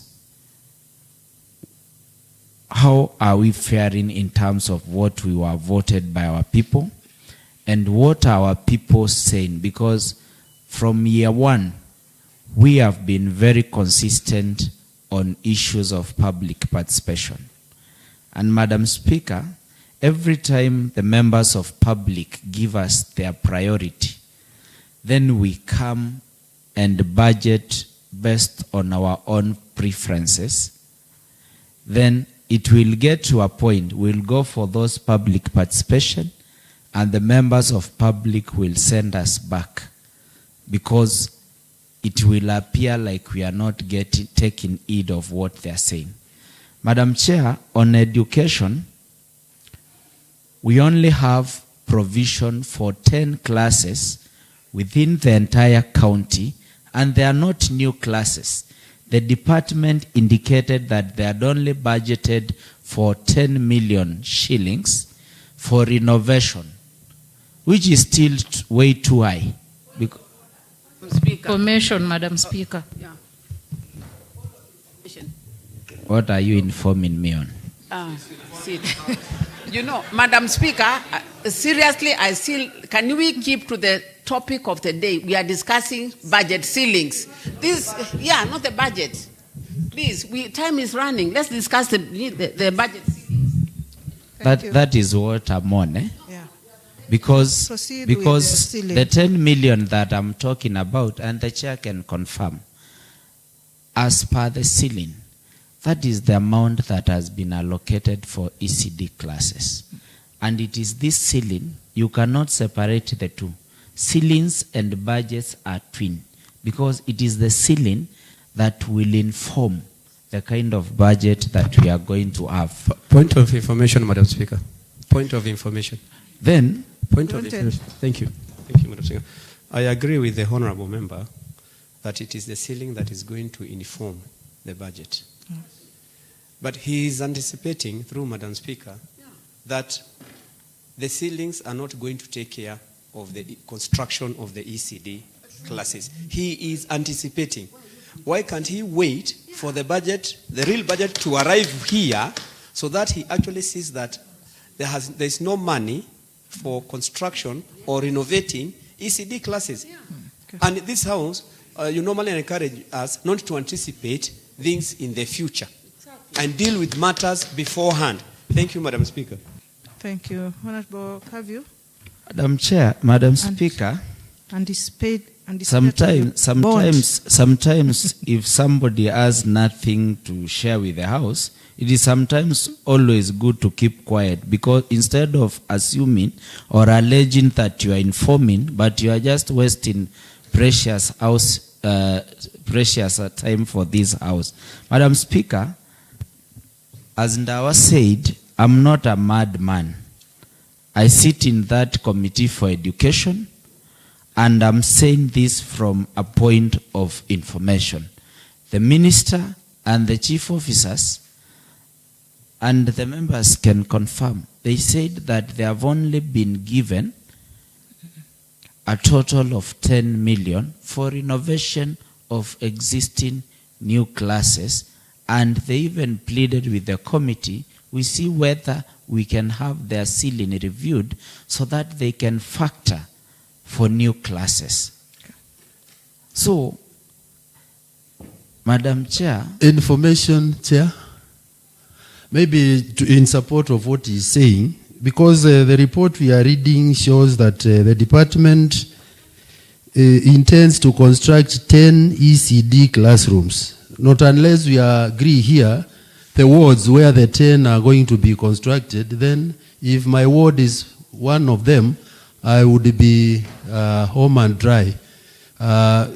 Shifting money to a development will inform when we pass the ceiling the ceilings the way they are. Where will we get the money now to do the 40 classrooms? Maybe Chair was informed more than us. For the budget committee to come Point of information, Madam Speaker. Let me finish. We can't talk, the two of us. For the committee on budget to come up with these figures, they must have been informed by something. There was nothing. It's a ceiling. It's a ceiling. And it is the one that is going to inform the budget allocation. Isn't it? Yeah, and that's exactly what we are doing. I don't know. Madam Speaker, please. Clarification. Assuming Madam there are 10 Speaker. ECD classes to be renovated, it means then they are the other 30 or so wards, they could be having ECD classes. That's what I'm just thinking. No. Madam Speaker, please. Point of information, Madam Speaker. I want to clarify something, Madam Speaker, if you allow me. Allow me, please. Let me allow him. Yes. Just to clarify. Thank you, Mheshimiwa, for Kenania. Madam Speaker, I do sit in the Education Committee. Honorable Joanna sits in the Education Committee. Honorable Kaviu sits in the Education Committee. Okay. And Honorable Joanna has said that the budget is taking care of only 10 ECD classes. Yes. Yet, we have 40 wards in the county. Members, please. Sometimes let's come together and do the right thing. In the first year, we did 17 ECD classes, meaning 23 were left out of the 40. In the second year, we were to do another 17 ECD classes. And from where I stand, we were with the CEO and our team last Monday as they were presenting their CFSP. And they were categorical. This financial year, they are not constructing any class. And I think the chair is aware of that. Which means, for the last 2 years, we will have constructed 17 ECD classes out of information, Madam in Speaker. the 40 wards. And that is, those are 2 years. In this second year, we should move some monies. Classes built in the second year. In the second financial year, this is the current year, we are not doing any class. We are not doing any ECD class. Okay. What we are doing is only the daycare. The money was used for the daycare in Matu, which is okay. Yes. Madam Speaker, I've said I sit in that committee. Yes. And these are issues we raise in that committee. What we are pleading Point for of is information, Madam we Speaker. reduce the recurrent money and we put it in the development fund. What is wrong with that? To get how many classes? We can get 2 ECD classes in each ward and take care of the VTCs. When we sit members and the elected ones, I want to assure you, if we support this document as it is, some of you, and I'm lucky, in the first year I got a ECD class, some of you will at the end of the 5-year term, will not show their electorate a single class in their wards. And I'm pleading with the chair and education. We are not taking this money away from the department. We are just saying the recurrent should be reduced to a certain amount and put it in the development vote. Yes. Madam Speaker. I agree with you entirely. Madam Speaker, something which has not been said. Yes. On 7th, when this assembly moved out to participate, we participated on 3 issues. One was CFSP, the other one was MACHAKOS Youth Service, and the third one was the ADP. Members, I think you agree with me. But I want to tell you, the 8 or something is catering for MYS, which has no legislative framework. Madam Speaker. Sure, it has no legislative framework. That is why it is at the participation stage. Majority, please. Sometimes when members are speaking the truth, when members are ventilating, remember that you represent the people of Machakos Central, and you also represent the executive in the House. It is upon yourself to balance. We cannot sit here and just give money for recurrent at the expense of development in our wards. Madam Speaker, yes, and the members who are here, and the special elected ones, let's move substantial money from the recurrent to development in the Department of Education. To finish up, Madam Speaker, yes, I'm the chair. Sorry. I will contribute. This was just a clarification. Yeah, it was. I will contribute. Thank you, Madam Chair. Proceed. I'm now well informed. Yes. Kindly let them allow me to finish. Correct. And whatever somebody wants to inform the House, they can raise and contribute at their own time. Yeah, because but you also be fast. Proceed. You are taking too long. No. I'm finishing. Morgi, you will have your time. So, as I finish, Madam Speaker, there is need for us to look at our ECD classes. That's a fact.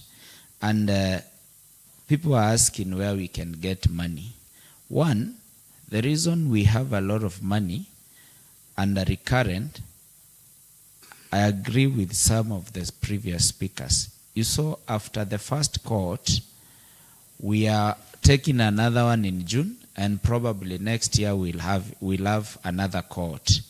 Madam Speaker, this is because this is being prompted by lack of a proper regulations on how the Machakos Youth Service can operate. Madam Speaker. Can operate because, Madam Speaker, if we had a clear framework, then we'll not just wake up because two cohorts in the same financial year, we can just have one cohort going in. Then the budget that is being used for the 2 cohorts within the same financial year can be used for the same information. Madam Speaker, for the same because Madam Speaker, we want to go home. Indeed, we have to go. Madam Speaker, I want to inform the House. I want to they inform will the House. contribute. I'm begging to inform the House, Madam Speaker. No. I don't want to be informed.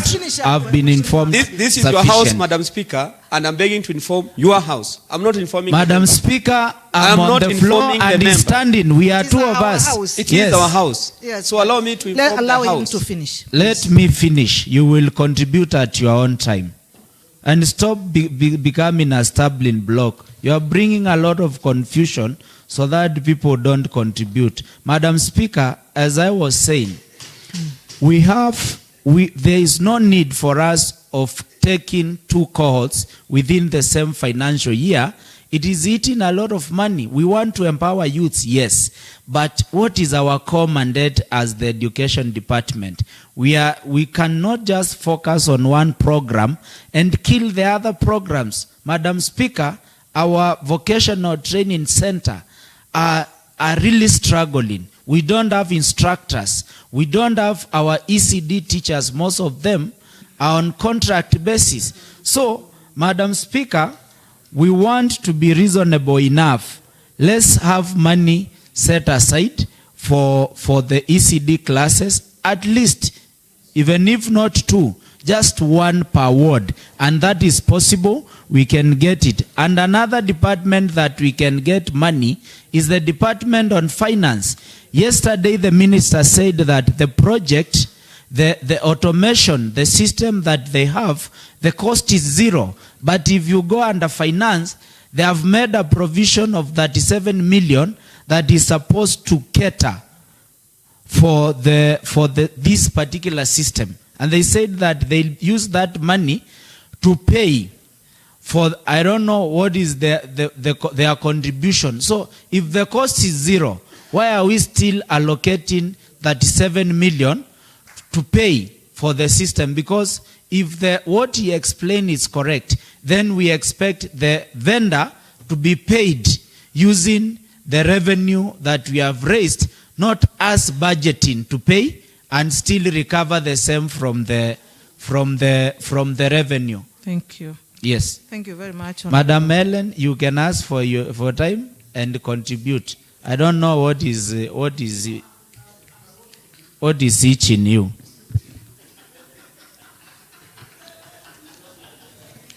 Honorable Majority Leader, Yes, and Madam I want Speaker. you to address the issue of proper legal framework or legal regulations for this MYS. You have to address Madam that. Speaker, Yes. Madam Speaker, what we are discussing here today is a budget ceiling. It is, but it is a budget ceiling. I Madam want, Speaker. personally, I want Madam to Speaker, you have- understand whether it exists. Does Madam it? Speaker, you have given me an opportunity. Yes. Allow me. And it is me who has asked you to clarify.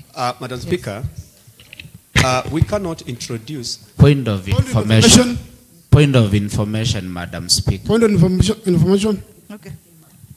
I think Madam the Speaker, I'm very majority leader. surprised. When I sought a point of information on the member, it's you misleading did not the House. allow me to speak, and you are allowing them. And from yesterday, I say, Honorable- let us be fair. Honorable Kaviu. You I'm have not going already to allow- granted me. Will Madam Speaker, you the stop document me? we are Speaker, discussing today Speaker, we are calling is for county fairness. physical I already sought a point structure. of information while the member on the You floor have was already contributing. granted You me, never Madam granted me Speaker. that You can't information. retract on your And word. yet you have just granted him. You already Madam granted I find me, it Madam very Speaker. unfair. A point of information, Madam Speaker. Madam I Speaker. am the one who asked Honorable Exactly. Majority to tell us whether there is a legal framework regulations for the MYS. And kindly protect me when I am on the Madam floor. But Speaker. because you have given me the Madam Point Speaker. of information. Madam Speaker is misleading the House. That is what I want to inform him. I don't want to be informed. He The, just said he the doesn't want to be document, informed. Madam I Speaker, don't we want are to be informed. discussing Madam Speaker. is I the don't want to county be informed. fiscal strategy paper. It is not the budget ceiling. Madam It's Speaker, we also have 3 misleading the speakers House. on the floor. As the vice chair of Madam Speaker, you said you are going to send the members. So you should not be refusing. Madam Speaker, why We do you need sending fairness. admissions to the House? We need Madam fairness. Let us have one. Madam Speaker.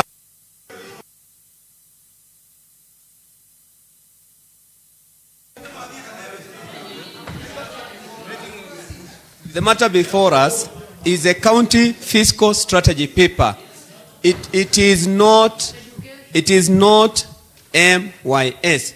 If any member would want to wish to discuss MYS in the floor of House, there is 2 things they need to do. They can bring a substantive motion before the floor of a House or seek a statement so that we are able to debate effectively. We cannot introduce new matters on a matter that is before the House, Madam Speaker. Madam Speaker, Thank you, point Madam of information. Honorable. Point of information, Madam Speaker. Madam Speaker, as the Vice Chair of the Youth. I have not given you an opportunity. I am saying this, Honorable Majority Leader. What I said is that issue of MYS, it has been mentioned in so far as this education docket ceiling was being. And it is me who wants to know, the Speaker.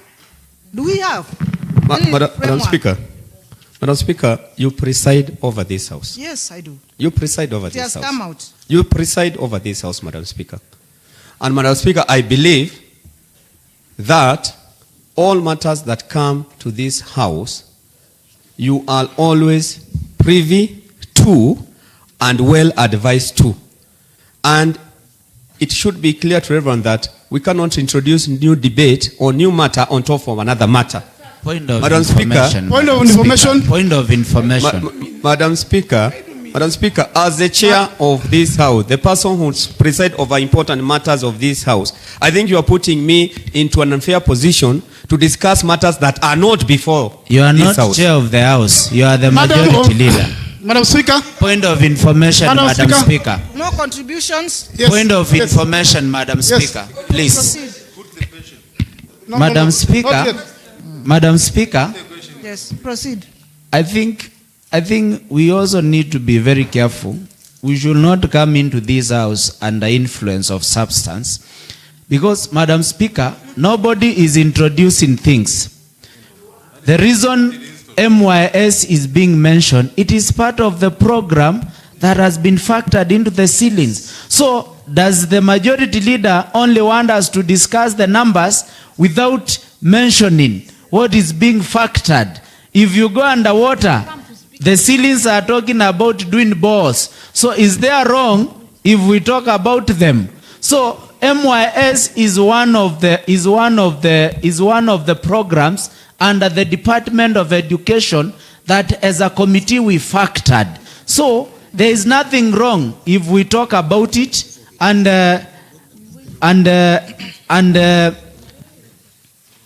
for ceilings to be granted, we are also guided by the law.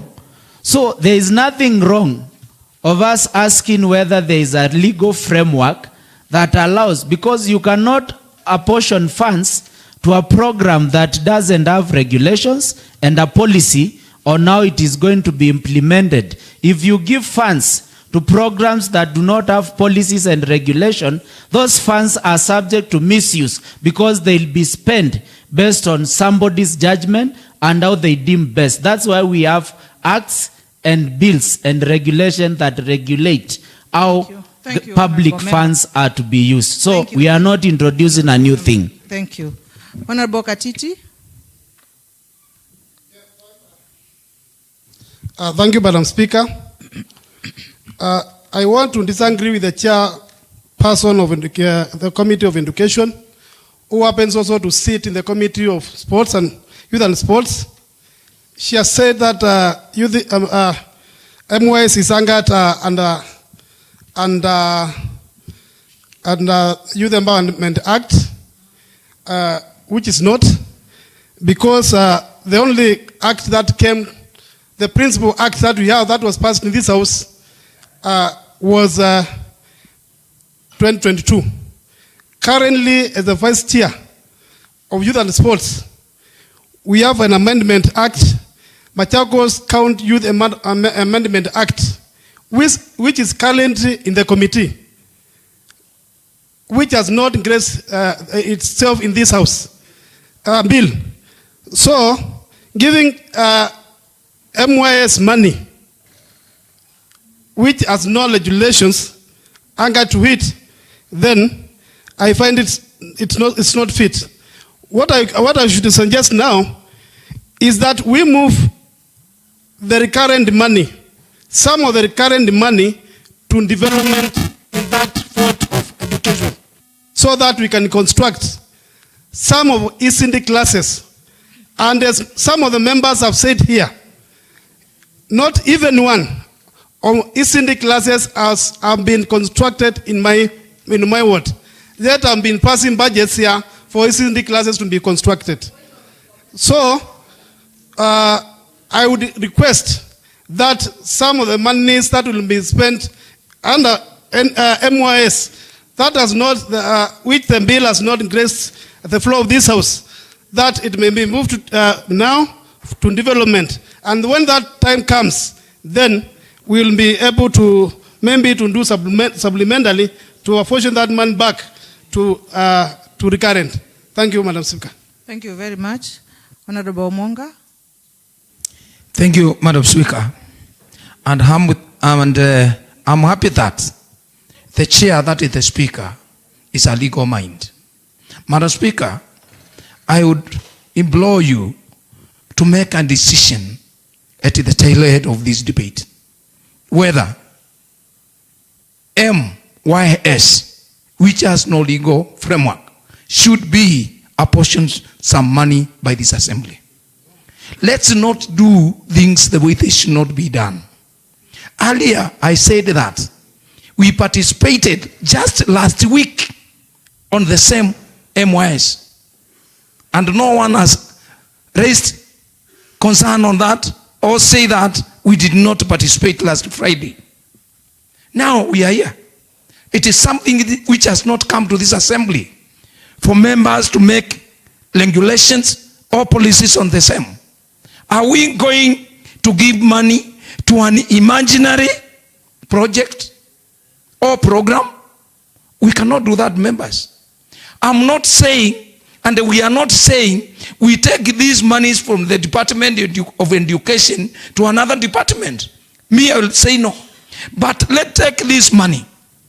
Because how they arrived at the fingers of 8 or 4, there is tabulation.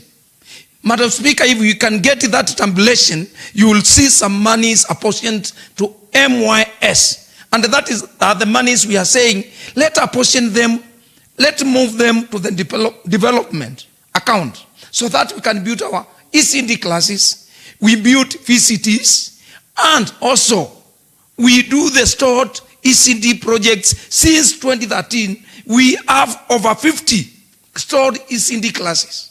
Those are monies which were pumped there, and they are sitting there idle because the projects were not completed.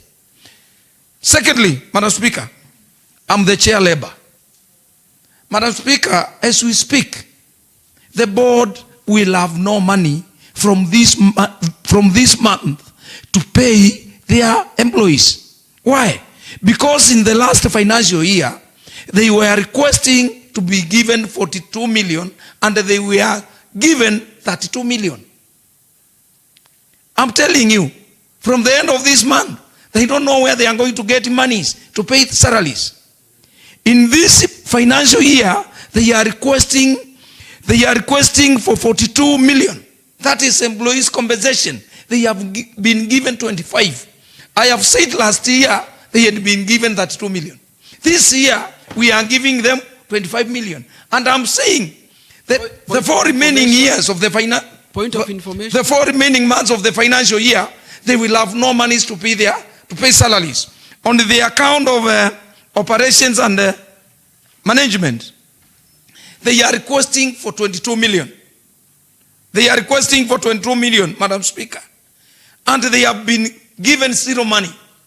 On the 40 end of development, they are requesting 20 million. They have been given 7 million.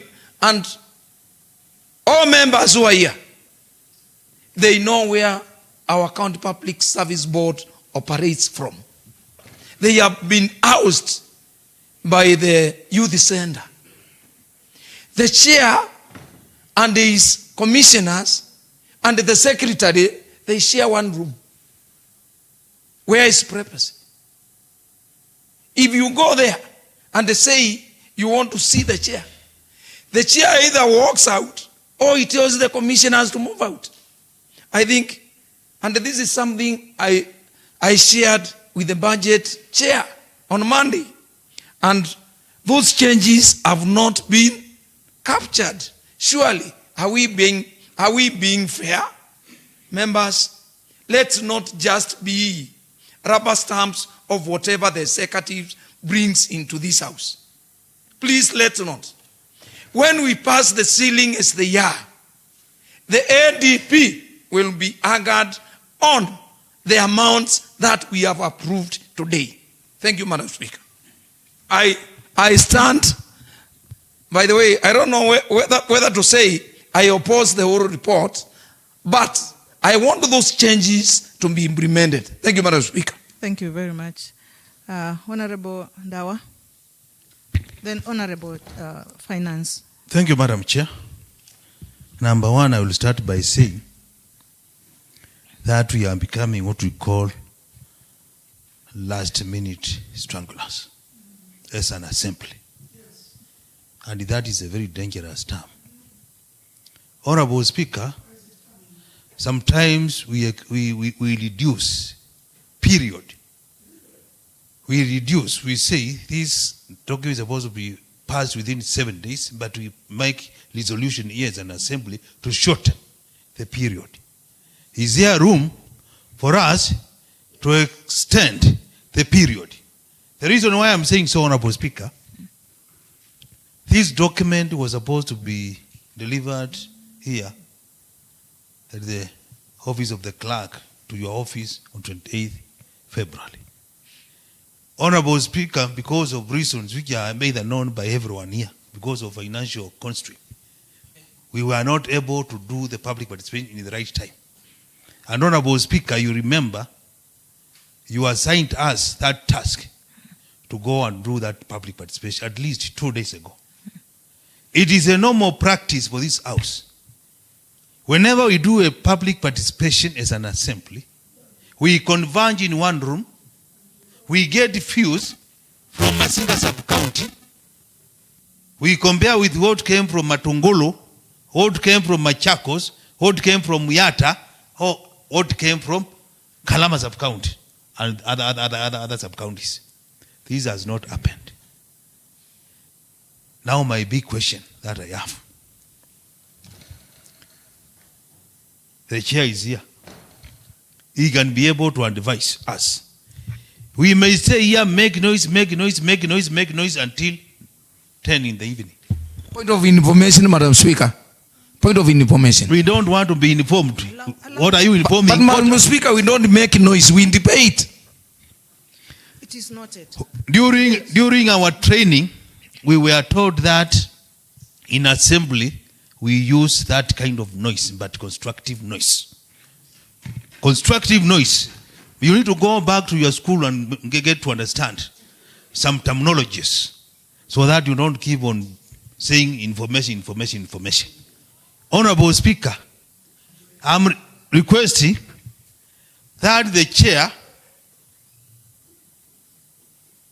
who brought this report is the one who has pinned to tell us whether we are able to amend or we are not able to amend. Because we may speak until midnight. So I'm requesting you allow him to give us guidelines, whether it is amendable or not amendable, so that we can move on. May I invite the chair to come and tell us whether this matter is amendable so that we don't spend the whole night here. Thank you. Madam Speaker, before I respond on that question about whether it is amendable or not, I wish to draw the attention of the House to Section 117, subsection 6 of PFMA of 2012, PFM Act, Section 117, subsection 6. We have quoted that section on page 2, where CFSP should be forwarded to the County Assembly by 28th February of each year. And the County Assembly is mandated to look into that document, go through the processes, the legal processes, and may adopt the CFSP with or without amendments, not later than 14 days after its submission into the House. Honorable Speaker, the lapse of 14 days is this coming Friday. So today being the last day for our sittings, it means then we have to discuss this report today and adopt it, with or without amendments. Honorable Speaker, So therefore there is room for amendment. there is room for amendments, Okay. with or without. That is what it says. Okay. But now, the challenge, Yes. having listened to members' contributions, the biggest challenge that seems to be coming out is any chair is willing to allow to cede ground and have monies taken from the respective departments that their committees supervise or are in charge of.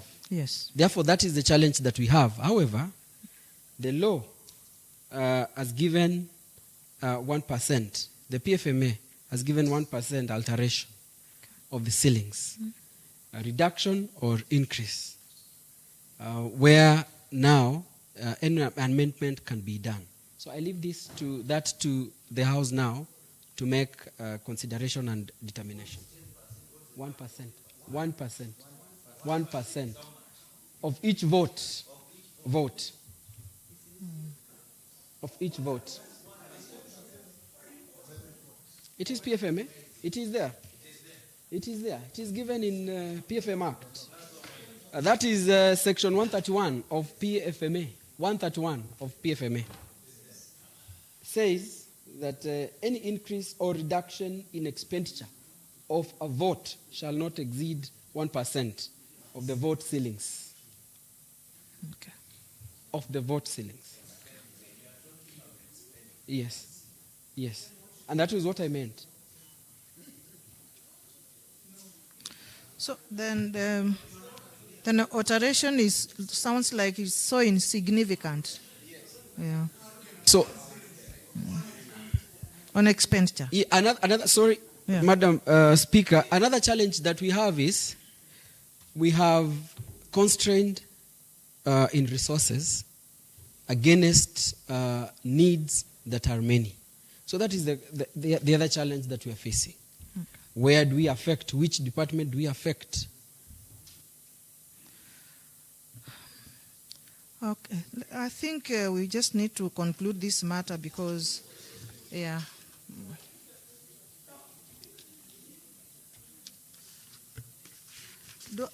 Honorable Kitaka.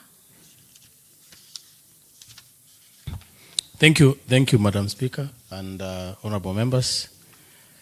I arise first to support this report, but at the same time, members, it is important that we don't, at times it is good that we are saying we move this to that, move this money from here to the other vote, but honorable members, this is not the first CFSP that we are working on.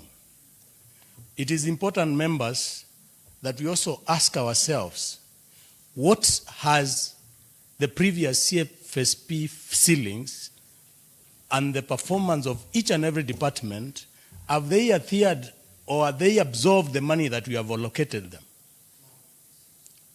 Because we might spend the whole night here saying we move money from maybe roads to water, and yet the monies that we allocated in the previous budget were not utilized to the maximum, that the absorption rates were not utilized to the absorption of the amounts that we wanted allocated.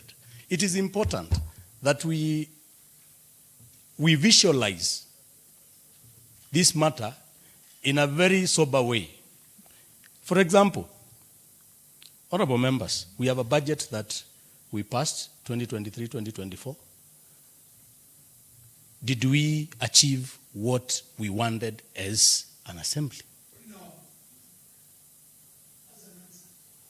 We had, the other time we were in Weston, allow me to quote you, Honorable Kisila. We moved monies to water.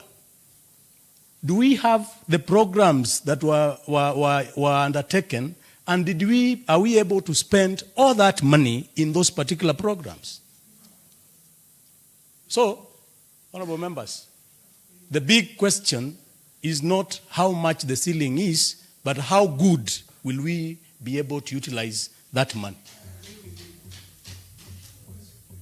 So, Honorable Speaker, let us, it is high time now that I'm happy that the Assembly has woken up. Let us do the job that we are supposed to do by saying, we've had the chair, budget, he has said, he has cited the challenges that we have and where we are. So we must agree that we don't have enough time to make the amendments that we want to do in this. Is that the case? So let us pass this document as it is, and then the chairs available are in this house and the assembly itself. Let us take control and make sure that we ensure the monies assigned are utilized in the best way possible. Thank you, Madam Speaker. Thank you, Honorable Kitaka. May I invite you, Honorable Ndambuki, to come and reply.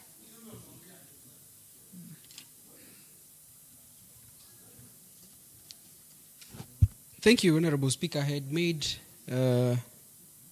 part of my reply in my earlier submission, and my plea is to the various chairs of the sectoral committees that we have to ensure that we do our oversight role very well, so that the monies that we allocate to the budget estimates are well used to bring development to our people. Thank you, Honorable Speaker. Thank you, Honorable Member. I now put the question that the House adopts the report of the Budget and Appropriation Committee on consideration of County Fiscal Strategy Paper 2025 for the financial year 2025-2026, laid on the table of the House on Wednesday, 12th March 2025, and pursuant to the provisions of Section 117 of the Public Finance Management Act 2012 and MACHAKOS County Assembly Standing Order 205. As many are of the opinion, say ayes. As many are of the contrary opinion, say nay. The ayes have it. Next order. Order number 9. Motion, alteration of calendar and adjournment of the House. May I invite Nicholas Nzioka, Honorable Leader of Majority, MCA Machakos Central Ward, to come forward and move the motion. Thank you, Madam Speaker. I think it's in order for me to move this alteration calendar and adjournment of the House. I just have had a very a senior member of this House yawn as an So, Honorable Speaker, I wish to move the motion that, notwithstanding the resolution of the Assembly made on 25th February 2025, that is approval of Assembly Calendar, 2026 February and 4th March 2025, that is alteration of the calendar, and pursuant to Standing Order number 25, the Assembly resolves that the calendar, that is the regular sessions, for the 4th session of the 3rd Assembly be altered to adjourn its sittings from today, Wednesday, 4th March 2025, and resume its regular sitting on Tuesday, 8th April 2025 at 10 a.m. and the Assembly, that is the regular session, for the 4th session be altered accordingly.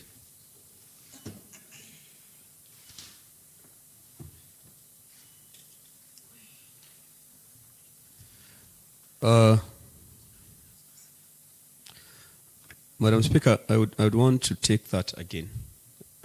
Proceed again. Honorable Speaker, I wish to move the motion that, notwithstanding the resolution of the Assembly made on 25th February 2025, that is approval of Assembly calendar,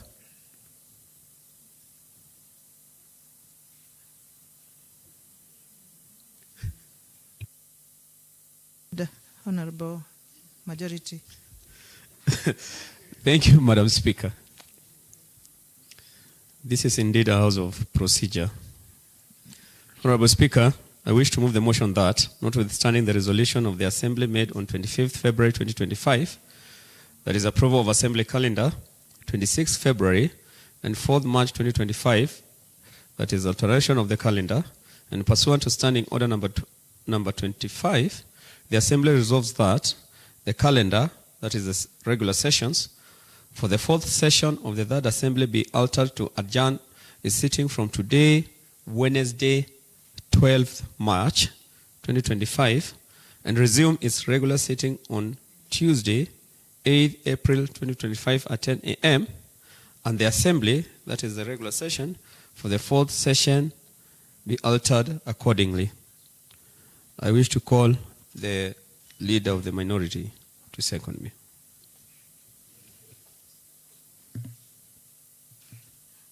Thank you, Honorable Majority. Thank you, Madam Speaker. My name is Judas Dawa, the member of Matu, and I want to take this opportunity to second the motion and maybe remind our members the reason why we are altering the calendar. It is within the domain of the members that we usually have an annual event by name Legislative Summit, which is going to affect all the county assemblies. So, Honorable Speaker, there is a need for us as Machakos County Assembly to adjust the calendar so that we can create room for members of the county assembly to be counted in that national event. Thank you, Honorable Speaker, and I make an application to members not to debate. We just request that the question be put so that we can be able to go home. Thank you, Minority Leader. I now propose the question that, notwithstanding the resolutions of the Assembly made on 25th February 2025, approval of Assembly calendar 26th February and 4th March 2025, alteration of the calendar, and pursuant to Standing Order number 25, the Assembly resolves that the calendar regular session for the 4th session of the 3rd Assembly be altered to adjourn its sittings from today, Wednesday, 12th March 2025, and resume its regular sittings on Tuesday, 8th April 2025 at 10 a.m. And the Assembly regular session for the 4th session altered accordingly.